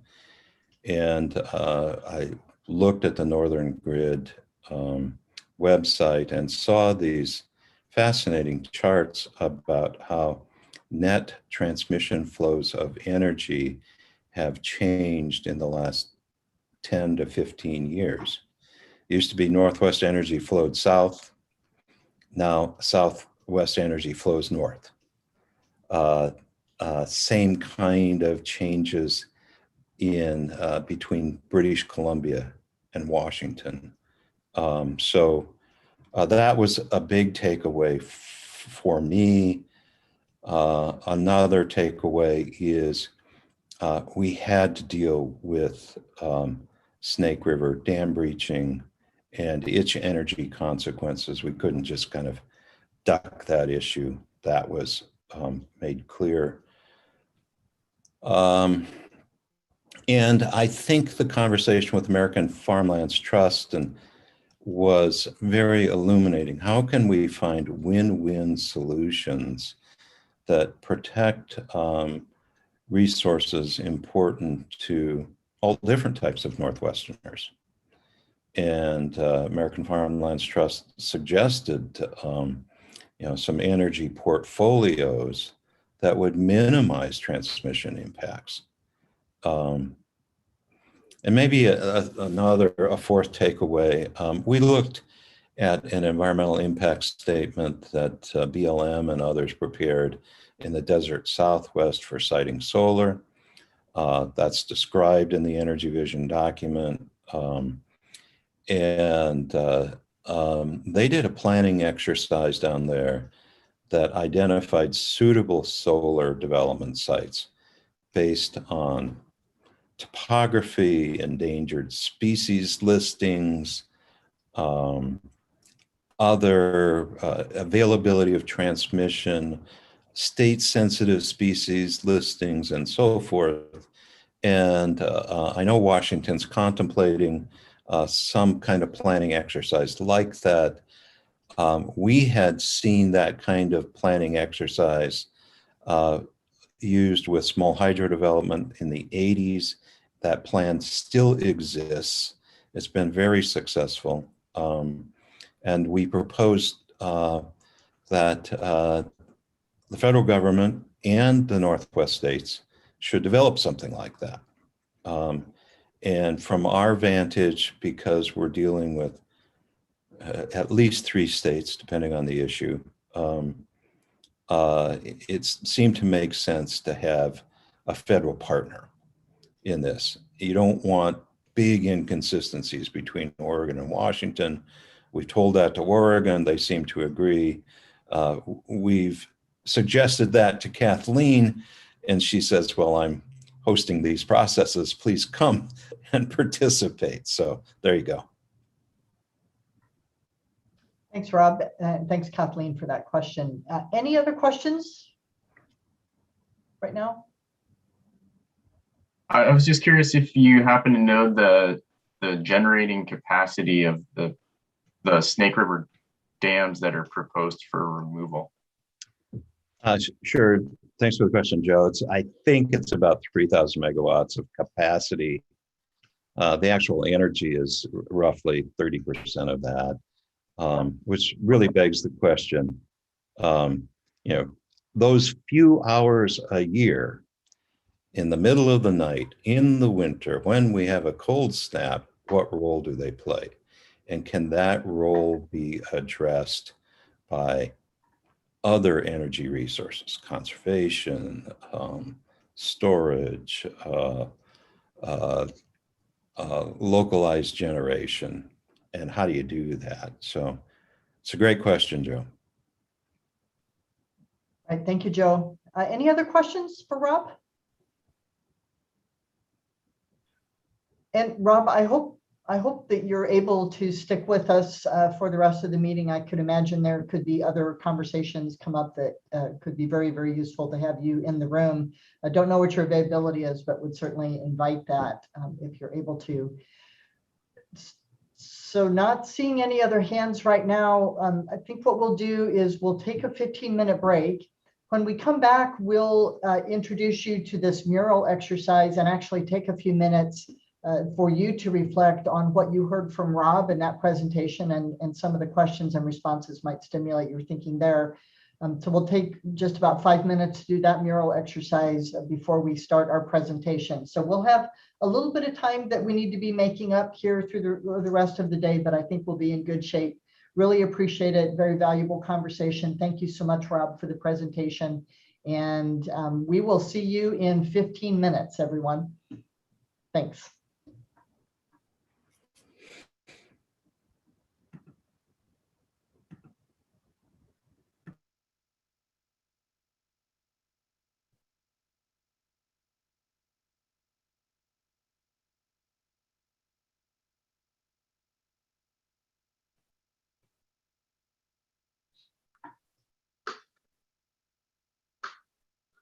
Excuse me, Susan, real quick.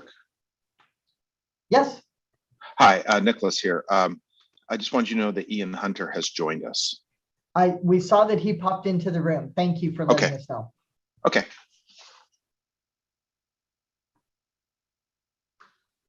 Hi, and this is Ian. I'll just test my microphone now just to make sure you can hear me. Yes, we can hear you. You sound fine. Awesome. Perfect. Thanks so much. All right. Thank you. And hi, hey, this is Tom Flynn. I'll do the same thing to make sure you can hear me okay. Yes, can hear you just fine. Perfect. All righty. And thanks for your slides too, for both of you. We are all set. You bet. Well, and I should just make sure clear that Ian and I are jointly delivering a presentation, and just the way it was, indicated it, people could think that we're each individually making a presentation. We're not. Oh, okay, got it. When you kick off, then let's just make sure to clarify that will be co-presented, and I think that'll be just fine. And we are, as you know, just going to be a little bit off a schedule here, but hopefully that won't throw you too far, and we'll easily be able to make it up, I'm sure, through the course of the day. Okay. All right. Thank you. And so just to clarify, then Ian and Nicholas will be doing their presentation first, then rolling over to the one that I'll be doing. Is that the right sequencing? I'm looking here. I actually think it might be the other way around. Yeah, actually, we do have you first, Tom. Okay, and that's fine. Yeah. Is it negotiable? Is it negotiable though? I mean, if among them, do we care? No, we don't care. We just asked to be last because we weren't sure of Ian's status. But now that he's here, we'll go any way you guys want.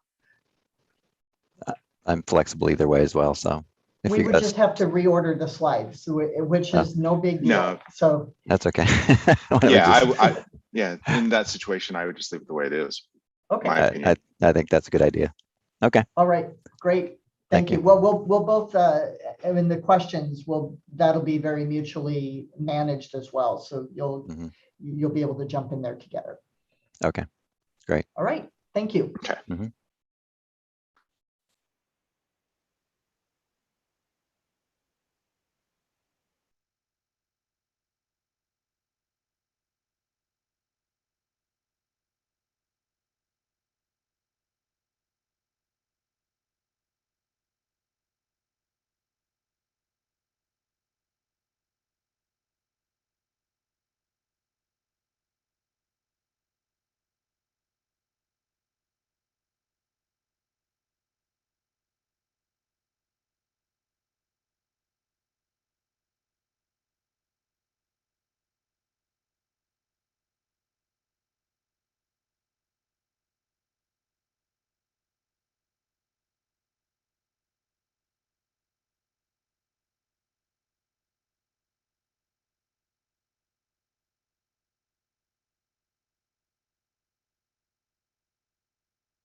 Hey, Susan, this is Tom Flynn. Did you see my chat message? We have a couple of folks who are trying to join the meeting. I think we're in the waiting room from Pacificor. We can certainly admit them. We also, I think unless they were going to be speaking, we would have them just join through the live stream. But did you want them in the room, or will they be helping to present?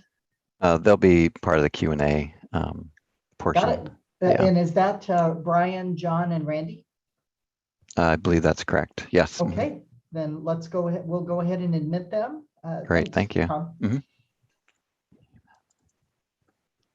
All right, we are at the top of the hour, so let's go ahead and gather back again. Thank you for returning.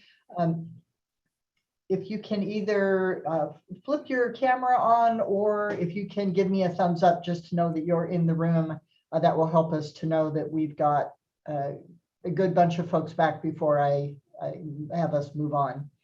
We've had some folks that are joining us that will be available or will be part of the presentation here in just a little bit. So just be aware that you will see some new faces that have joined us, and thank you for joining us. All right. So here is where we are. What we'd like to do is take a few minutes and do the mural exercise that we actually want to do and we'll be doing after each of the panel presentations that will be coming up today. We definitely wanted to give you a chance for a break, and so that's why we are doing this in the order we're doing this. So I am just going to touch on a couple things to remind you how we're going to use Mural, give you just a few minutes to contribute some thoughts to this, and then we will move into the next presentation. So thanks to the presenters who are standing by waiting to make that presentation. So as a reminder, and I think many of you are acquainted with Mural and may remember how we do this, I'm actually going to ask Lauren to go ahead and drop this link into the chat. Lauren, if you could do that. So here's what'll work. We're going to put this link into the Zoom chat. If you please copy it and paste it into your browser. If you click right on it, it probably won't open up the way you're wanting. So if you could copy and paste it into your browser, if it's possible for you to keep both Zoom and Mural open at the same time, that would be great. And if you are prompted, as you might be in this picture here, to add your name, just go ahead and do that and enter as a visitor. You shouldn't have to download anything or have any issue there. And just a couple of reminders. What'll happen is you'll be opened up into a window that will look like this, and it will say Transmission Corridors Work Group, meeting number 2. And what we'd like to focus you on is your reflections on the first presentation from the Columbia River Intertribal Fish Commission, and invite you to take a look at those prompting questions, and you can add a sticky note or a note to that, to any of those, and we would appreciate any perspectives you would like to provide there. There is an outline that's going to be on the bottom right of your screen, so that enables you to jump around. Pardon me, there's a navigation at the bottom right that enables you to jump around. There's also an outline at the top right that enables you to hop around the screen. And you can zoom in or out by using the wheel on your mouse, or by, again, going to this navigation pane that's in the bottom right-hand side. And I've asked Lauren if she could turn off the, sometimes it looks like busy bees running around there if everybody's cursors are activated. So we'll try to dial that back so that it's a little bit quieter on the screen. Just thinking we'll give you about 5 minutes or so, specifically on that presentation that Rob just shared. If you have some thoughts for any of those prompting questions, invite you to add those to the notes that are on there, or click and add your own. If you're not sure how to navigate Mural, then we welcome you to drop that into a chat, and Lauren will get that added to the board. Any questions about what we're asking?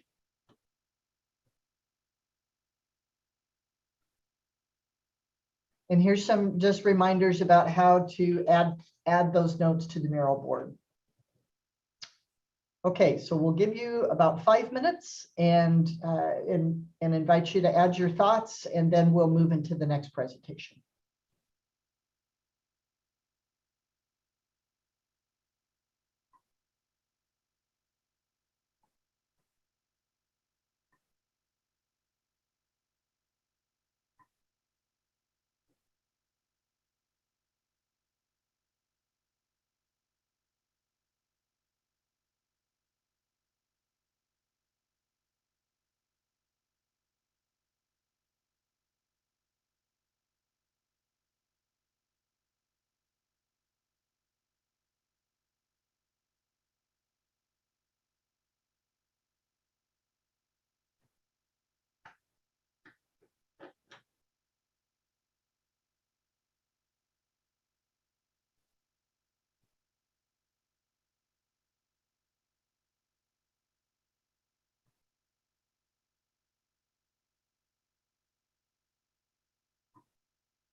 All right, looks like we got those cursors turned off, so it's a little less busy. Thanks, Lauren. Just a few more minutes to do this. We just find that sometimes it helps people to process a little bit if they have a minute just to jot down some of their key takeaways or observations, and then we will be discussing later in the afternoon what some of those threads are from the 3 different sets of presentations.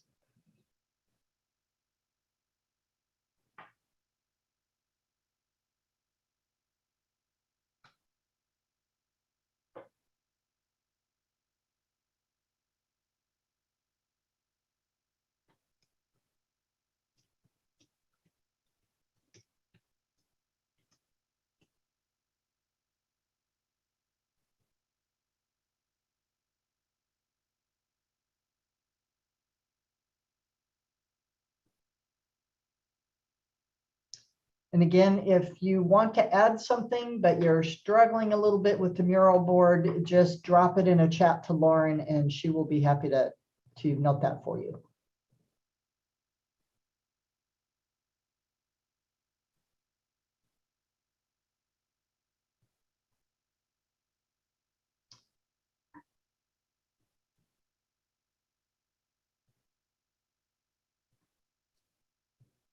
All right.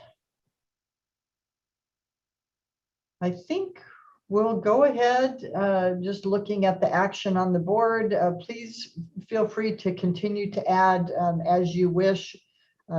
Certainly want you to be attentive to the presentation as well, but as we are getting that presentation underway, don't hesitate to finish up with wherever you might be adding some mural comments here. So we are now going to turn over to our second set of presenters. This is actually our first panel. We have Tom Flynn with PSE, and PSE, I think everybody is aware, is an investor-owned utility. Tom Flynn will actually lead off, and then we'll have Nicholas Garcia and Ian Hunter with Washington Public Utility Districts Association will also be presenting. They will follow Tom. And they're going to be providing that investor-owned utility and PUD presentation and that perspective. So we have the framing questions on the agenda. Those are the things that we're hoping that they are going to touch on, as well as other information that they think would be helpful for the group. Invite you to listen and follow along with what they have to say. We will, once they are completed with their presentations, we'll have an opportunity for a Q&A again, and we will hold that until all of them have finished with their presentation, and then we'll go back and have another mural exercise before lunch. So that is the plan, and with that, I am going to ask Tom if, Tom, are you ready to go? I sure am. Certainly. All right, then let's go ahead and move to you, and away we go. Well, thanks everybody. I apologize, I'm not on camera today. I'm I'm not at my usual spot where I would work from, where I have a camera, so you won't get a chance to actually see me in person, but that shouldn't interfere with our getting through the presentation here and Q&A. So I'm Tom Flynn, Manager of Energy Delivery with Puget Sound Energy. This presentation is from the IOU perspective in the state of Washington, and it is very PSE centric, just because I think we're the most impacted IOU in the state. So, but we also have on the call are some representatives from Pacific Core and Avista, who are also are part of this conversation. But I'll be doing the presentation today, and there's the content, like I said, is very Puget centric, PSE centric, but there's also some information here about Pacific Core as well. So with that, why don't we go to the next slide? I think what we want to do today is accomplish, I think, level setting as best as we can with folks, what our needs are that we're anticipating driven from CETA. And then second to that would be to also talk about some of the hurdles that we see around securing transmission in the region that will be needed to deliver resources in compliance with CETA. And just to get a sense of where, say, Puget Sound Energy sits in the region, we have a relatively small footprint in the Puget Sound area where we serve customers here. Avista's territory, you can see the AVA there on the eastern side of the state is around the Spokane area. And then Pacific Core, they have some load and some customers that they serve over in eastern and southeastern Washington state. So, but this is, I think, helpful for us as we think about Puget Sound Energy, as we think about getting resources that are scattered across kind of a regional footprint, and then bring those into our load center in the Seattle area and the east side of the Seattle area.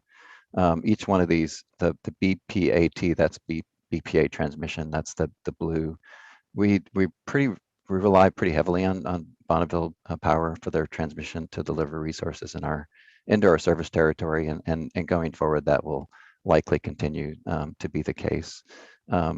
So we do have wind farms, for example, in eastern Washington that we use BPA transmission to deliver, for example. So just to give you an idea of this patchwork quilt is also part of the complexity of how do we get transmission from those resources that are in really resource-rich areas back to our load center in Seattle. So why don't we go ahead and go to the next slide.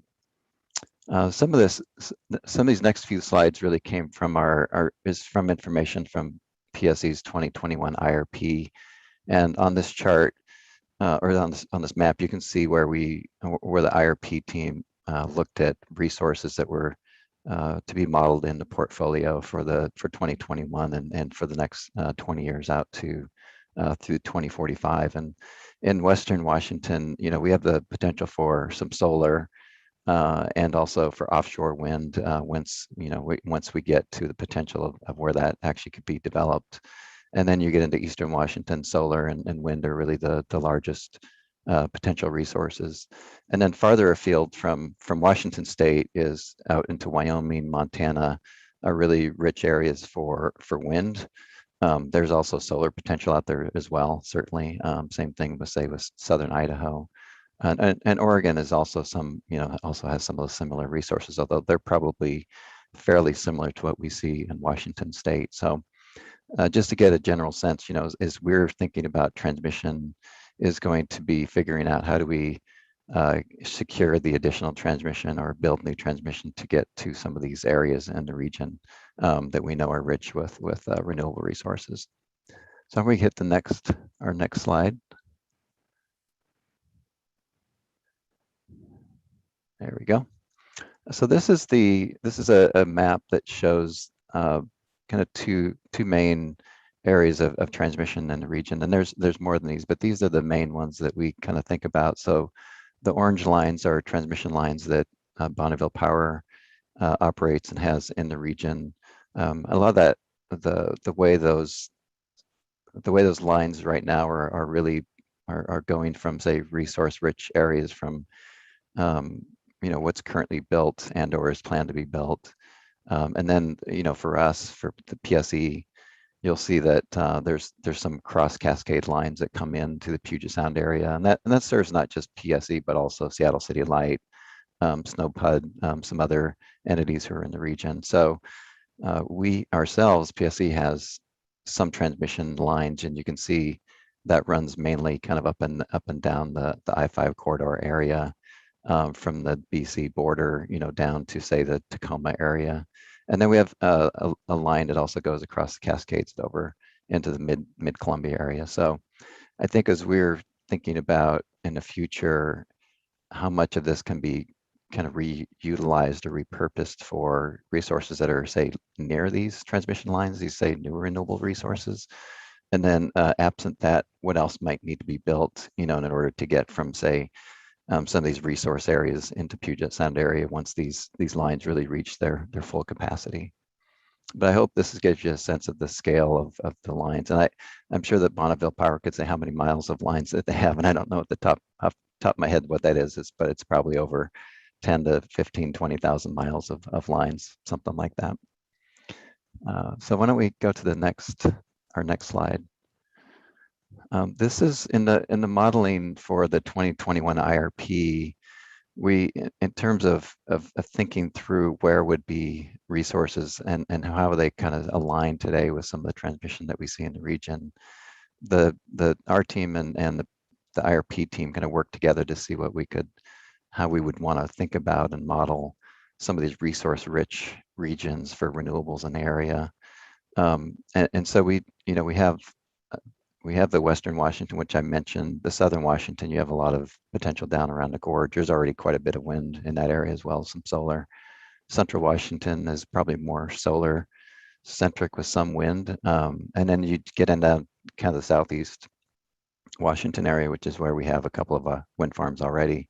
There's certainly more development potential there. And in Montana right now, we actually are, we'll have a new wind farm that will be coming online by the end of next year, and that will take advantage of transmission that we used for Colstrip units 1 and 2 that retired. I think it was last year or the year before. So, and then Idaho and Wyoming are certainly also probably similar type resources to Montana, and so those are attractive just because they have very high capacity factors, and they're also seasonally different from what we already have in, say, Eastern Washington. So that's very attractive in a portfolio. So why don't we jump to the next slide? This is a little bit of a busy slide here, and it just gives you a general sense, at least what some of the generic resources that were modeled in the 2021 IRP within these different resource group regions. I won't spend a lot of time on this, but it just gives you a sense that there's kind of within those first tranche of columns there, it's mainly renewable resources, and then there you get into some of what would be what we'd call capacity type resources. And then we have also things like biomass, solar, residential that we could see in the PSE territory that would be, connecting onto our distribution system or on our customers' homes, for example. And then battery storage, pump storage, those are also resources that we'll need to lean on as we get further into this build out for the renewables in our territory. So why don't we jump to our next slide. This is in our 21 IRP as well. The first rows up there, first 5 or 6 rows are the total distributed energy resources that were modeled in the IRP, and these are, if you can kind of go from say 2022 out to say 2031. And you can see even under distributed energy resources, PSE has modeled quite a bit of what we'd say, more like local distributed energy resources we could see on our system in Western Washington. So that includes battery storage, solar, demand response, non-wires alternatives. So that totally is even say 3,200 megawatts as we get into through 2045. But the focus, I think, is for us as we're talking about transmission is really that group that says renewable resources, and then below that is even this peaking capacity with biodiesel, and those are all utility scale type resources as we call them. So those would be fairly large scale resources that would need transmission to have them deliver from wherever those resources are located back to our system. And so if we actually look at, say, the 2026 to 2031, that includes that 1,500 megawatts of renewables, as well as 255 megawatts of capacity resources. And then we have another, when we get into the 2032 to 2045 timeline, you get another 2530 plus that 711 is over 3,000 megawatts of renewables plus capacity that we would expect it to be like large utility scale type projects that would need to be built out to meet CETA by 2045. So when we get to the next columns or the next slide, I think that this should help us if we take the numbers that were in that chart and that the last slide, that 2030 number totals about 2150. And so that is both renewables and capacity that we see we would need to bring online by 2030 in order to meet the CETA need to be at 80% renewables by 2030. In some of the work and kind of thoughts and modeling and analysis that PSE's done, we're thinking that there's some transmission that we currently have within our portfolio that could be repurposed. So that could be, for example, the retirement of the Colstrip units 1 and 2 that right now is going to be used for this wind project in Montana. Securing, say, additional BPA transmission that would likely require some amount of upgrades or some upgrades on the existing transmission system. We could also do things like co-locating projects together so that you could, say, use transmission that we're currently using for a wind project. You could also add, say, a solar project at the same location, and they could share that transmission. And there's been some interest about whether or not there would be an opportunity there to have what's called the Boardman to Hemingway project, along with the gateway projects that go all the way out to Wyoming and Idaho, as another possible solution to get some of those resources out in eastern Wyoming. So within those options, we feel like by 2030 we could probably get there without having to, say, build anything brand new. That will remain to be seen, but we feel like that's a possible likelihood. I think, though, once we get into that 2045 timeframe, so once you get in between 2030 and 2045, and I'm sorry that number looks a little off. It should say 3,250. That's an additional 3,250 on top of the 2,150. Our feeling at this point is that's going to need to be either greenfield or brand new transmission that will need to be built, that will need to be brought into the Puget Sound area, or to upgrade existing lines that we would have. And one of those is a cross cascade line that we have right now that's 115 kilovolt line that could potentially be upgraded to 230. But those are very large scale projects, very expensive type projects. And, so that's kind of our, maybe one way to think about this is that, if we do, say, a brand new transmission line build, that we need 1,000 megawatts of capacity coming into our system. That could be 3 of those new transmission lines, for example. So why don't we go ahead and jump to the next slide here. And so we wanted to also touch on PacifiCorp. Now, PacifiCorp, they have service territory that covers across 10 different states. They also have 16,000 miles, almost 17,000 miles of transmission, high voltage transmission. They have in their 2021 IRP preferred portfolio, they showed in the Yakima and Washington State that they would be anticipating a local area reinforcement in 2030 that would give them 180 megawatts of interconnection in that region. They're also very active in the Gateway West project, which you can see on this diagram, Gateway South. Those are also projects that are in their IRP, and they're in the process of building some of that's completed, some of that's planned, say over this decade. So they're also very actively looking at what are transmission upgrades and resources, and as they go through their IRP cycles, and this is all subject to change, but I think that's probably true for a lot of this as we go through, say, an RFP cycle where we're going out and getting proposals. Then we'll need to kind of level set again where what our needs are going to be continuing to go forward. So I think this is an ever evolving process. Is kind of the gist of that message.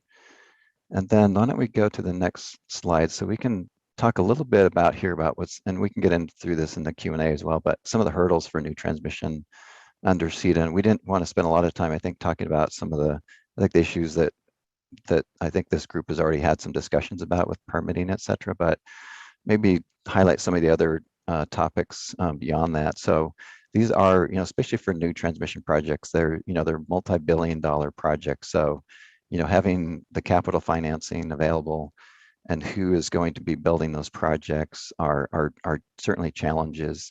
I think in cases where you're looking at a large scale, say a Boardman to Hemingway type project that has 1,000 megawatts, those are multiple partner type projects. And really thinking through what are the business models. There's, you could have a utility build that through an IRP model that helps they can show that it serves load, but you may also have even independent, what they call merchant transmission providers who decide that they want to go ahead and take on a project and build it out.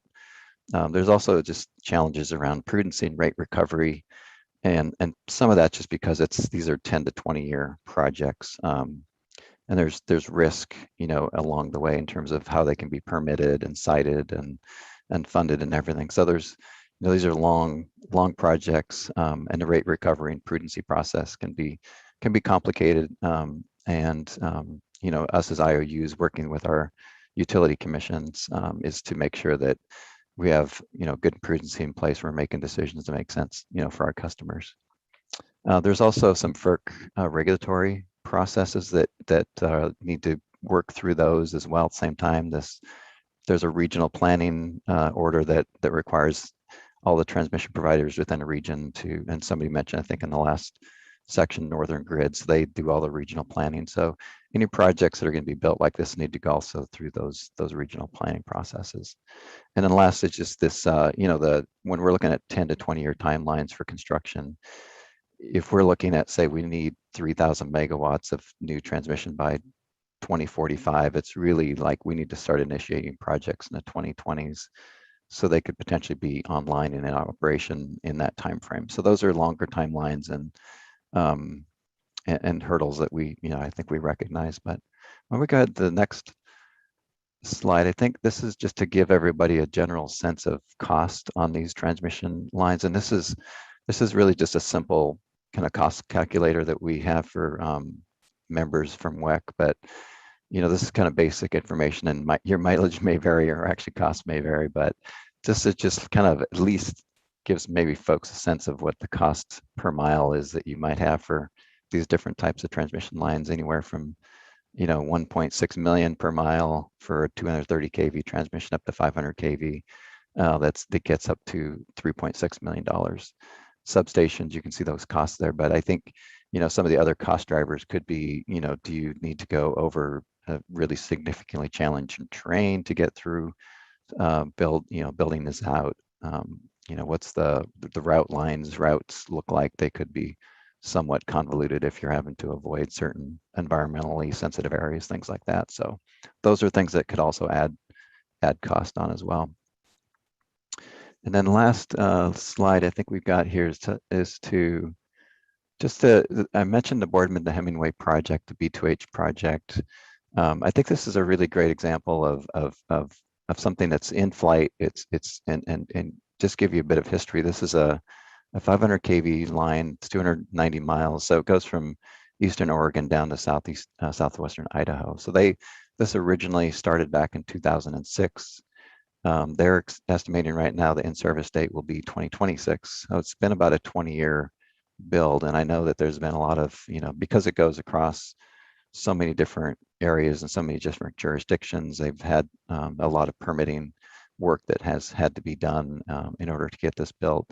And this is for their capacity for this project is about 1,000 megawatts in each direction. So in this case, the project partners are Idaho Power, Pacificor, and Bonneville Power.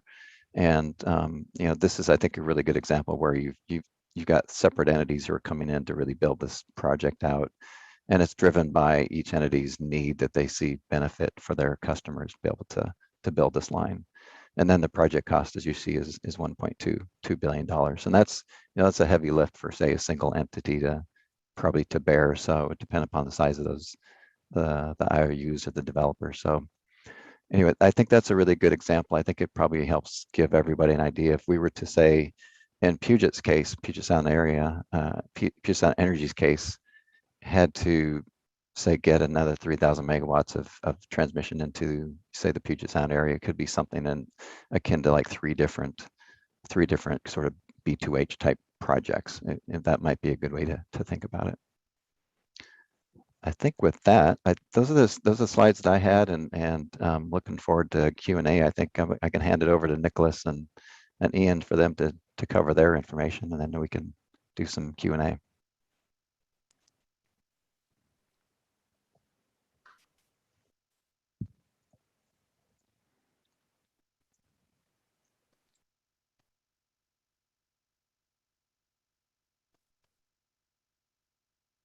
Ian, are you available? Yep, I'm here. I just wasn't sure if there was going to be a short break in between for Q&A, but no. And I apologize. I was busy talking, and you weren't hearing me because I was muted. So we are ready to go to the next presentation. We are going to take questions after, so we'll do a combined Q&A. Nicholas Garcia with Washington PUD Association and Ian Hunter. Ian, I misidentified you before with Snohomish County PUD. So take it away, you two. Great, thank you. So as was mentioned, I'm Ian Hunter. I'm a power and transmission policy analyst for Snohomish PUD. I'm joined by Nicholas Garcia, WAPUDA's policy director. I'm the alternate for the PUD group. Nicholas is the primary, but we figured it'd be great to really kind of jointly present. Between the two of us, we cover all of the PUDs in Washington State as either WAPUDA members or Snohomish PUD. Just to give a little bit of context, we don't actually have a slide for this kind of opening discussion. There's a lot of PUDs in the state. There's 28 currently, 24 of which provide electric service.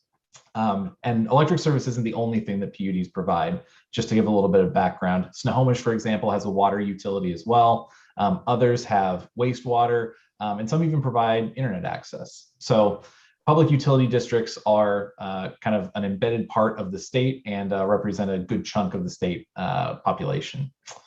We are governed by nonpartisan elected boards. So our customers are our owners. And therefore, the way that our customers give input into PUD decision-making is they participate in elections to elect commissioners, which then kind of direct the way that the PUDs are going to be moving through resource development, how they serve their customers, rates, billing, all that kind of thing. We are at cost utilities, so there's no profit margin because we are publicly owned. So we, again, our commissioners are working on behalf of our customers directly. We really do cover a big chunk of the state geographically. We've got kind of PUDs in every corner of the 5 corners of the state, including the peninsula, and pretty good swaths in the internal part. Most PUDs, with 1 or 2 exceptions, cover the entire county that they represent. And we also have some pretty diverse PUDs here in the state, with the populations being governed. Snohomish PUD is the largest PUD in the state, with about 360,000 customers. And then, on the other end of the scale, there's PUDs with 2,500, 2,600 customers. So, definitely a different dynamic in terms of size, and also resources available. Snohomish PUD, for example, has generating projects. The Jackson Hydro Project, Chelan PUD, Grant PUD, Douglas PUD all have their own dams on the Columbia River. So different populations, different needs.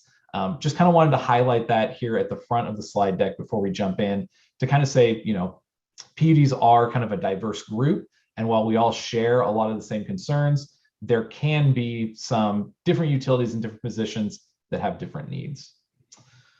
So we'll jump into the first slide. That was a lot of talking before we even get into the slides, but hopefully provided a little bit of great context.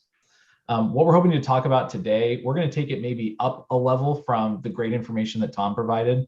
We're going to talk about what we kind of view to mean as reliable when we're talking about transmission and the resources and needs that PUDs have as we move into the CETA world and try to comply with CETA as those requirements come up. We're going to talk about some of the challenges that we're facing, what we see kind of the landscape being today, and then maybe do kind of a case study of a potential challenge that we might face in the future. And then we'll be talking about kind of brainstorming some potential solutions. Tom hit on a lot of them in kind of the IRP work that they're doing, but we'll be touching on some of those as well, and how we see PUDs working to both comply with CETA and meet our transmission and resource needs moving forward. So with that, I will turn it over to Nicholas to take up the next section of the slide deck. Okay, thank you, Ian. Can you hear me okay? Can hear you great. Great. So could you move on to the next page? Thank you. So first of all, I want to say nearly good afternoon, but still good morning to everyone. And I'm going to be talking just at the very beginning a little bit about the nature of electricity. Because I think it's important to understand what electricity is as you're moving through the question about how you need transmission or how much transmission you might need. Generation, I mean, one of the most important things to remember about operating a system is that generation must exactly balance consumption at all times. And utilities are constantly looking at how much load is out there and balancing generation with that load to make sure they're always in sync. And the reason for that is, and if you could press the button, please, is that electricity is a unique commodity. It's consumed the moment it's produced. And that happens whether or not the generation and the consumption is a foot apart, a mile apart, or 1,000 miles apart. It is essentially consumed immediately. And so what you have to do is you have to figure out how you're going to generate it, how you're going to balance it, and then how you're going to get it to the resource, to the load. So could you press the next button, please? So if this doesn't happen, if your generation is not able to match the load, or, button please, if you don't have enough transmission to get that generation to load, then you're going to have a problem, which, button please. And at that problem is going to be unreliability. And if the reason why you need to have exact balance is if you have too much electricity going into your load, you're going to burn out systems. And if you have too little, things aren't going to operate correctly. You really have to be balanced very carefully all the time. So next slide, please. So this is no, that's fine. Just pull it up. This is especially challenging for utilities because not only are our loads variable, but they're also uncertain. You enter any month or even any day, and especially any year, and you really don't know what your load is going to look like, a week from now, an hour from now, or a year from now. And what this chart is supposed to demonstrate is that in any given month, and each of the months have 10 different years, and they show the peak load in those 10 different years, and they can vary up to 40%. So if you're thinking as a planner, I need to make sure I can serve my load, you're not looking at your average load, you're looking at your peak. And you basically actually look beyond your peak with some margin of safety because you never know how much your load is actually going to be. And that's another important takeaway from this conversation is we don't plan for average. We don't plan for typical, we plan for extreme. And if you don't, you're going to have a situation where there'll be times when you can't serve load. Next slide, please.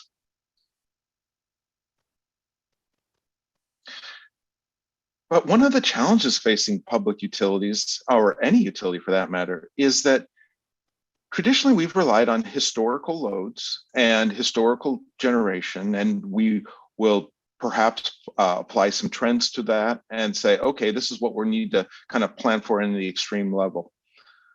But with concerns about climate change, concerns about how regulatory policies are going to impact load and generation, that's becoming more and more difficult. And it's becoming more and more difficult to know if you're going to be able to actually have the resources in time, in place in order to serve load. And these are all things that can exacerbate the challenges for transmission planning. So next slide, please. So you've seen a version of this map in the last presentation, and actually I'm curious what Tom what his reaction is to what I'm going to say. We have in no way coordinated our message, but I think in many ways it's saying the same thing in a different way. But what this map shows is the transmission system in the Pacific Northwest, and the blue lines are the major transmission lines that serve all through the region. And I want to concentrate on the Cross Cascades North line. So press the button, please. And I want to concentrate there because I think it provides a unique understanding of sort of generally speaking what we're going through and sort of transmission planning is going through. And I guess I should answer or add one last thing is I want to be clear, I am not a transmission planner. That is not my experience. I have been working in the field for 30 years almost, and so I have a good sense of what's out there. But if there are detailed transmission planning questions that come up, I am going to have to defer them to Tom or someone else. But anyway, the Cross Cascades North path is also known as Path 4, and it's really the major east-west way we get power from Idaho, Montana, and other places into the Puget Sound region. You also have the line that goes up to Canada, and then the lines that go down towards Oregon. But really, there's three major pathways to get power into the central Puget Sound area. Next slide, please. Next button. That's perfect. This Cross Cascades North line was built, in my opinion, quite robustly. It has the ability to move somewhere around 10,000 megawatts of power in the wintertime, which is a significant amount of power. However, and press the button, please, because of growth in the Puget Sound area and other things, is what was once a pretty much free-flowing transmission path is now beginning to see congestion. Next slide. And you may ask, well, what kind of congestion are you seeing? And some of you may have seen this particular map or this chart, and it came out of the Northwest Power and Conservation Council, and it shows the average amount of transmission flow on path 4 in 2017, which is a little while ago, but it's I think still illustrates what I'm trying to get across, which is typically, on average, we don't have a problem. There is enough capacity to get power across the mountains. And if you look at March, which is the month I'm going to be looking at, it looks like, during the early parts of the day, you have about a 6,000 megawatt transfer and about a 4,000 megawatts excess. And towards the middle of the day, it's more like 7,000. And at the end of the day, 7,000 load with this, 3,000 megawatts of available capacity. And at the end of the day, the available capacity goes up a little bit, maybe another 500 or so. But remember, this is on average, and we can't plan for average. On periods of peak use, like cold snaps, you start seeing a very different picture. And in fact, press the button, please. One more time.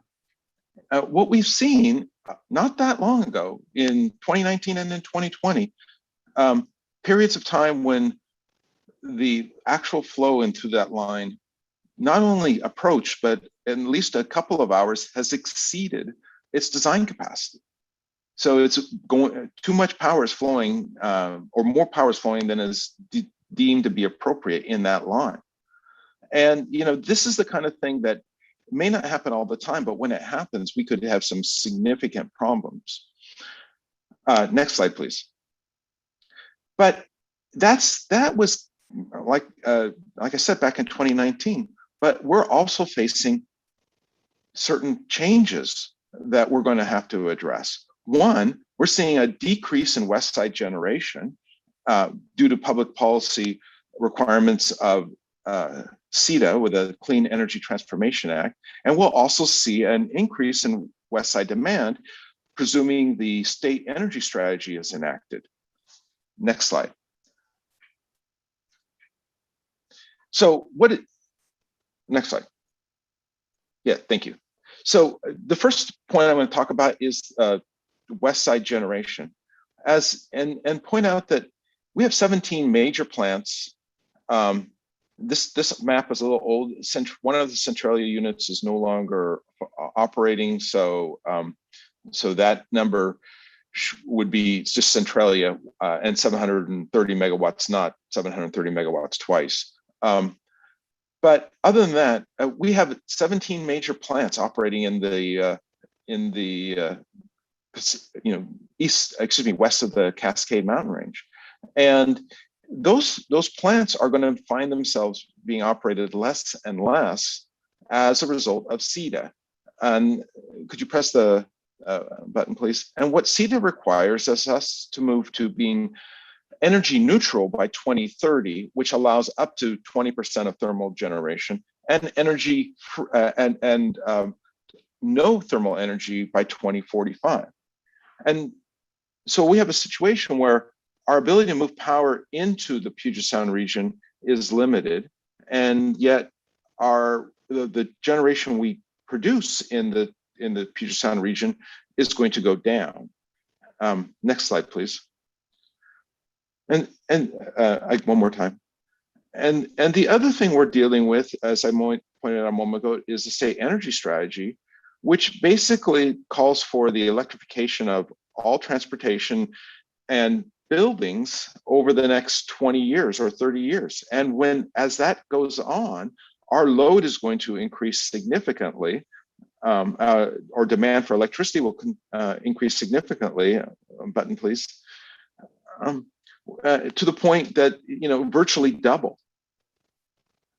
And so you have a situation where you have a kind of a bubble around the Puget Sound area where the resources inside that bubble are going to be used less and less.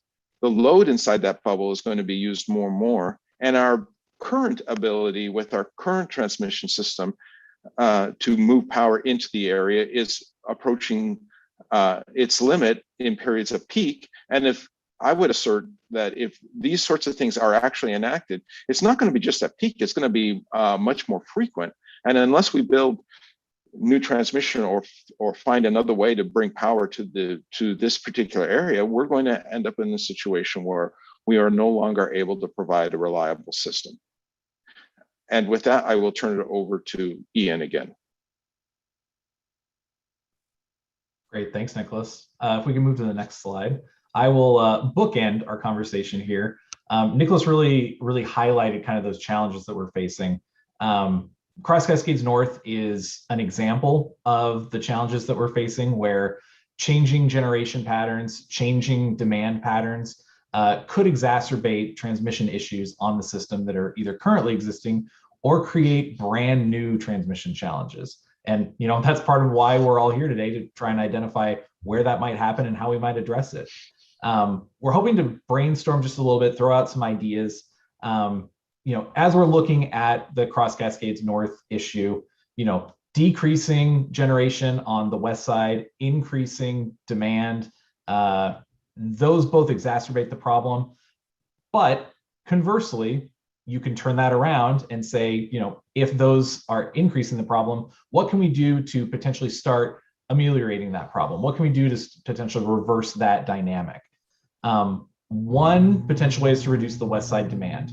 Looking at demand response programs that utilities can implement, looking at cost-effective energy efficiency, broadening the look at what may be considered cost-effective, increasing west side generation and capacity. Energy storage as a grid tool and a capacity resource could be invaluable depending on where it gets located, not only for its ability to integrate renewables, but also its benefits to utility distribution systems and transmission pathways if you're able to store energy and generate it when you need it and take some of that pressure off of some of those constrained paths during peak periods. Distributed energy, what's the timing of those? And then utilizing any flexible and fast ramping resources that are available. These are all kind of things that we could start thinking about doing. Tom mentioned in his IRP that PSE is looking at many of these options. But as we, as the work group, start thinking about what we want to tell to the policymakers in Washington State, providing incentives for some of these types of programs could be critical to helping us either delay or potentially lessen the need for some of the stuff in the right-hand column. It's unlikely that we're going to be able to address all of our transmission needs and potential congestion issues with just the programs on the left-hand side. There's likely going to need to be steel in the ground that's going to need to happen. And we need to start planning for that kind of in a parallel process. But to the extent that we could incentivize some of these options on the left, especially as things that will help us both with CETA compliance and our transmission congestion potential issues, that would be a big win from our perspective in a policy realm. But we've got to be prudent, we've got to plan for our future. And so thinking about new resource patterns, starting that long-term transmission analysis is going to be critical. Reinforcing our existing transmission infrastructure is probably the most cost-effective way to really build up our existing network that we've got. But considering new transmission is going to be an option, and it's going to need to be a part of the conversation, even though, as Tom pointed out, it's going to be expensive. That's a big barrier. The time and permitting issues that are associated we need to just start thinking about it because it does take time to put that kind of steel in the ground for some of the issues that we're facing. So that brings us to kind of the conclusion of the PUD presentation. And I think we're headed into a Q&A now. We are. Thank you, Nicholas and Ian. A really interesting presentation. Tom as well. Really good information that we're getting from our presenters. So what I'd like to do is invite this opportunity for people to ask questions.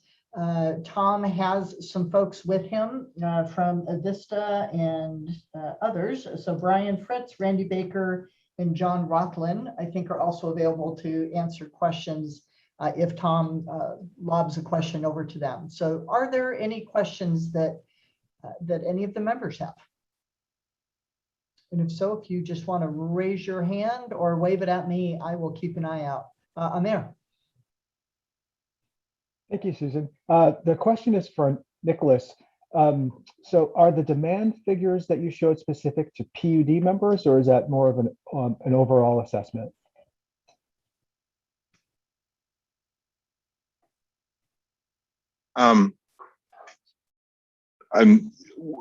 Could you provide, let me know what's more specifically the number you're talking about?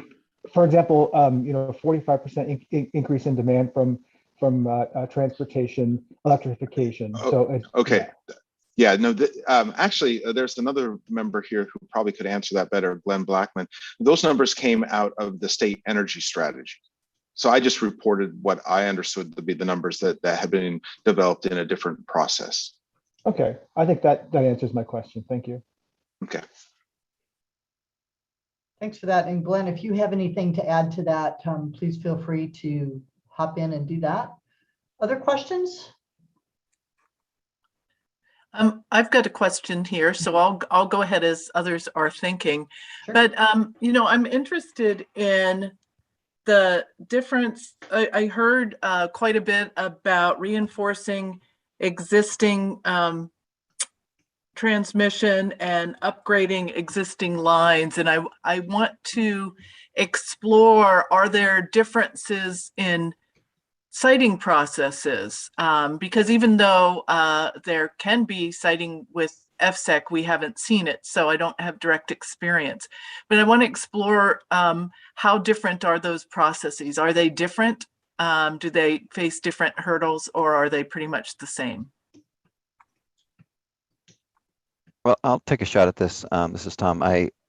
And when we're looking at upgrading existing systems, oftentimes it's more related to, say, equipment that might already be in a substation and or on a line itself. So there may be just a swap out of that equipment. Shouldn't say just, because these can be really expensive. Or it could be things that don't require quite as much, say, siting, because it's already sited. There may be some shorter sections of transmission line that could be new that would run into similar problems. And I know Bonneville Power has some projects that they've planned out and said, hey, this is going to require a new line, in order to upgrade capacity for this current line. And so they may run into it. It's a significantly much bigger challenge when you're starting to thinking about siting new transmission through either a new corridor or even an existing corridor that might already be there, be it a transmission corridor or a railroad corridor or something like that. So I think we think of them as quite different. I don't know about Ian or Nicholas, but that's kind of my thought on how that permitting, say, might look different for those two projects. Could be quite different. Ian or Nicholas, anything to add to that? I don't think so. I think that was a pretty good explanation. Snohomish doesn't actually operate any transmission infrastructure ourselves. We rely on the Bonneville Power Administration for our transmission needs. But generally speaking, it's absolutely true that making upgrades or capacity improvements to an existing substation is going to be a lot easier from a permitting perspective than building a brand new substation somewhere. So I'm just interested in kind of putting on future hold. Is there a way to incentivize, support, work with those processes to make sure we get the upgrades on existing lines? How do we support that? not that it's the be all and end all, but, you know, are there barriers we can remove specifically to that set of issues? So just kind of one of my thoughts for the work group to look at moving forward. Thanks, Kathleen. I see the hands raised. I have Glenn first and then Sarah. Thanks. And thank you for those presentations. One thing I was interested in was we hear sometimes about using direct current or DC lines as a way to improve the reliability or the stability of the transmission system going into the Puget Sound area. And I wondered if the utilities had, if they saw that as something that they were exploring. I know, I mean, I take your point, Ian, that you don't do transmission directly, but in that case, would you be interested in seeing BPA look at developing DC lines to help with the transmission stability?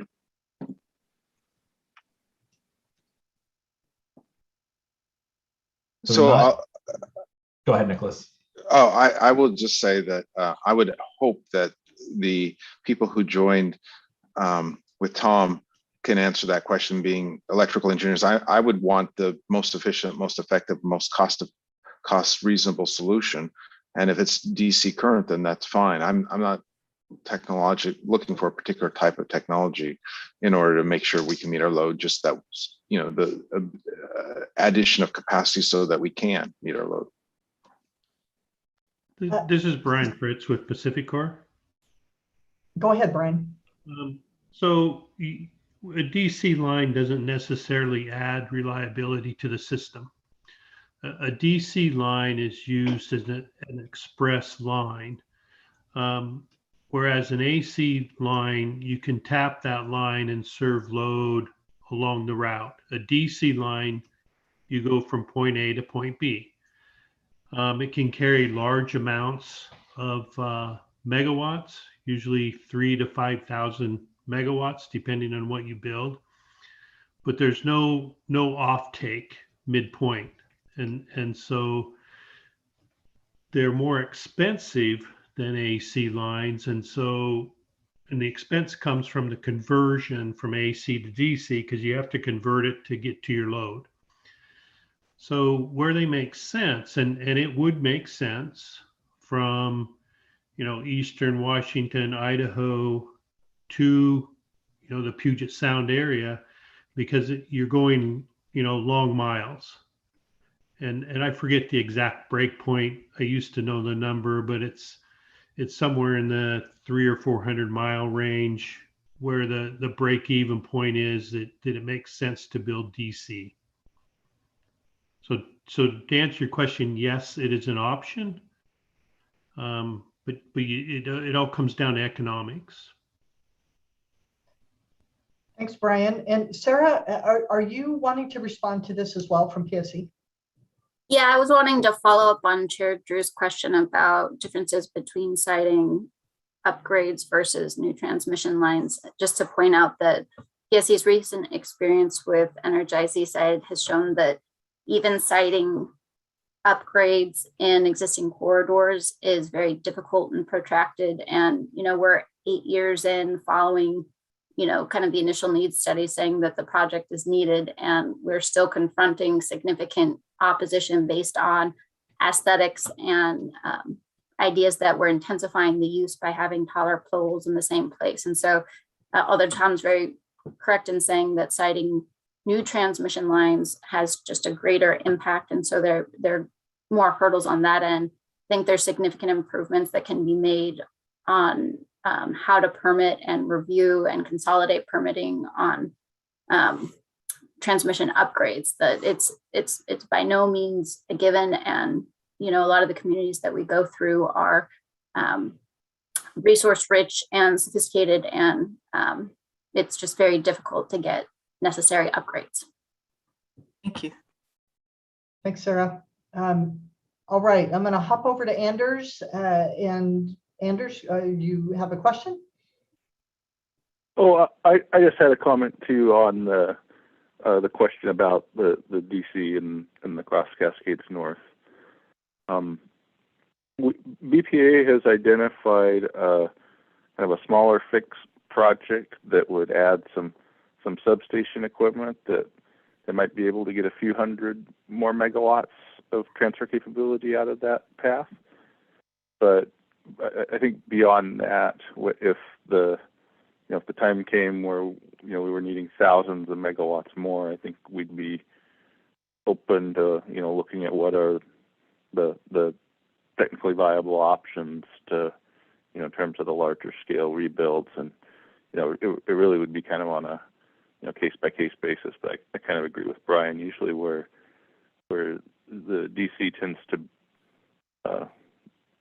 pull into the lead over AC is when you've got longer distances without a stop in between. But there's some new converter technologies that have entered the market recently that have mostly been used on cables. So yeah, I think when if we're looking out in the future, I think we'd keep an open mind, but at the eastern Washington, the western Washington distance might expect that to kind of fall more in line with what AC would be best suited for.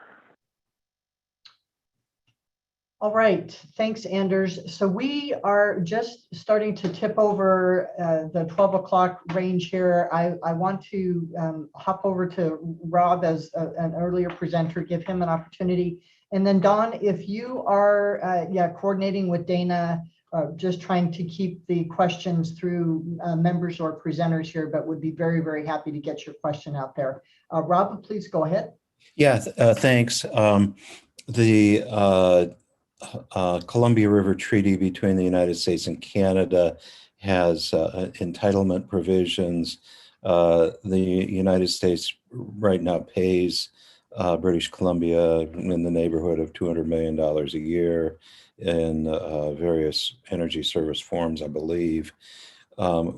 Several utilities have urged us to advocate with them for termination of the treaty.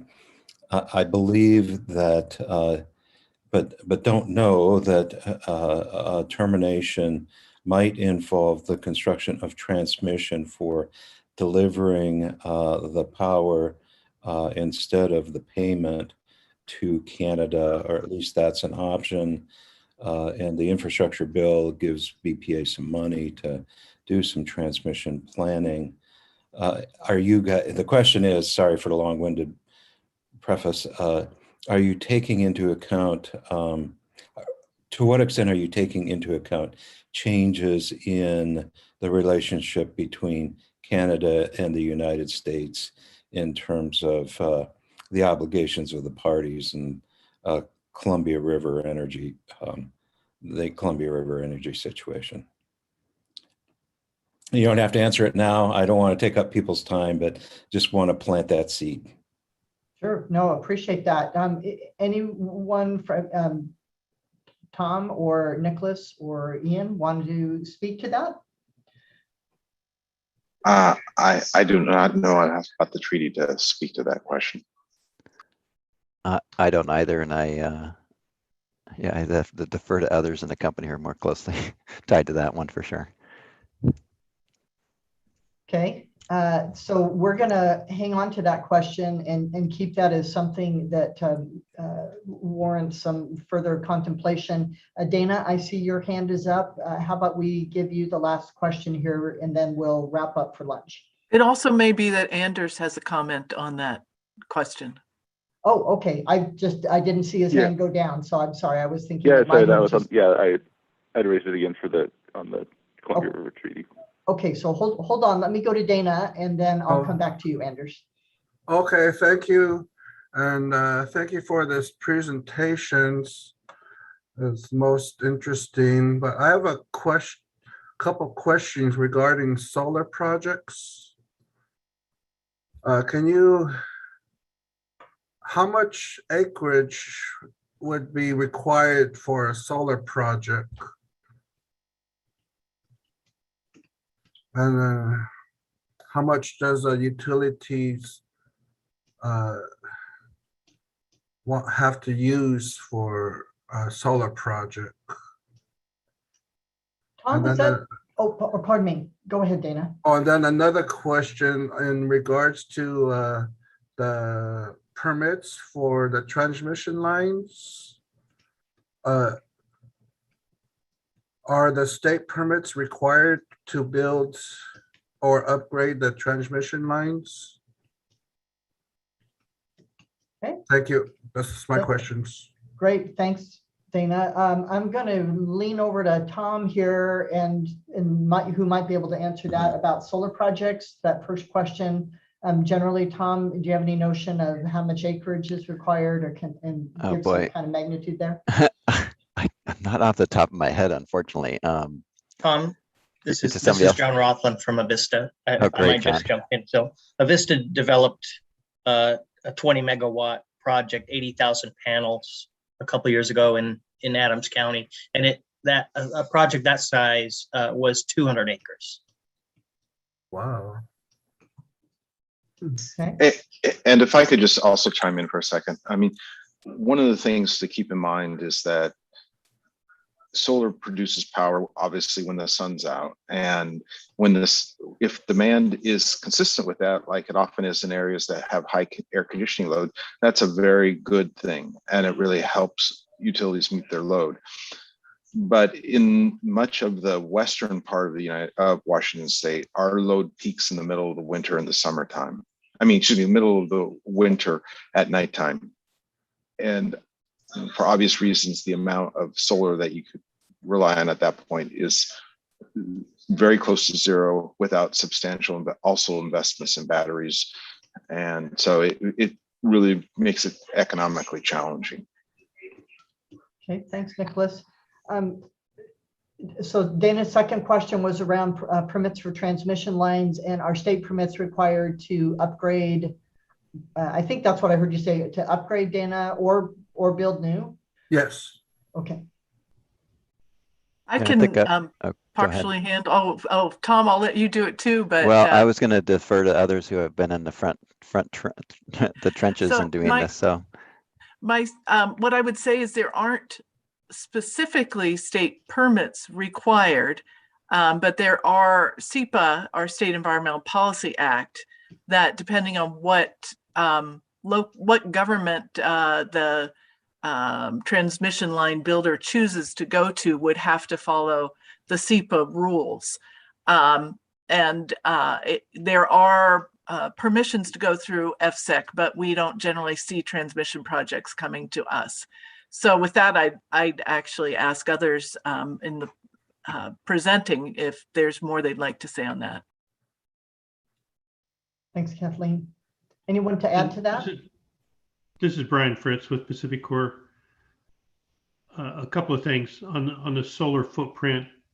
A rule of thumb is 2.5 acres per megawatt.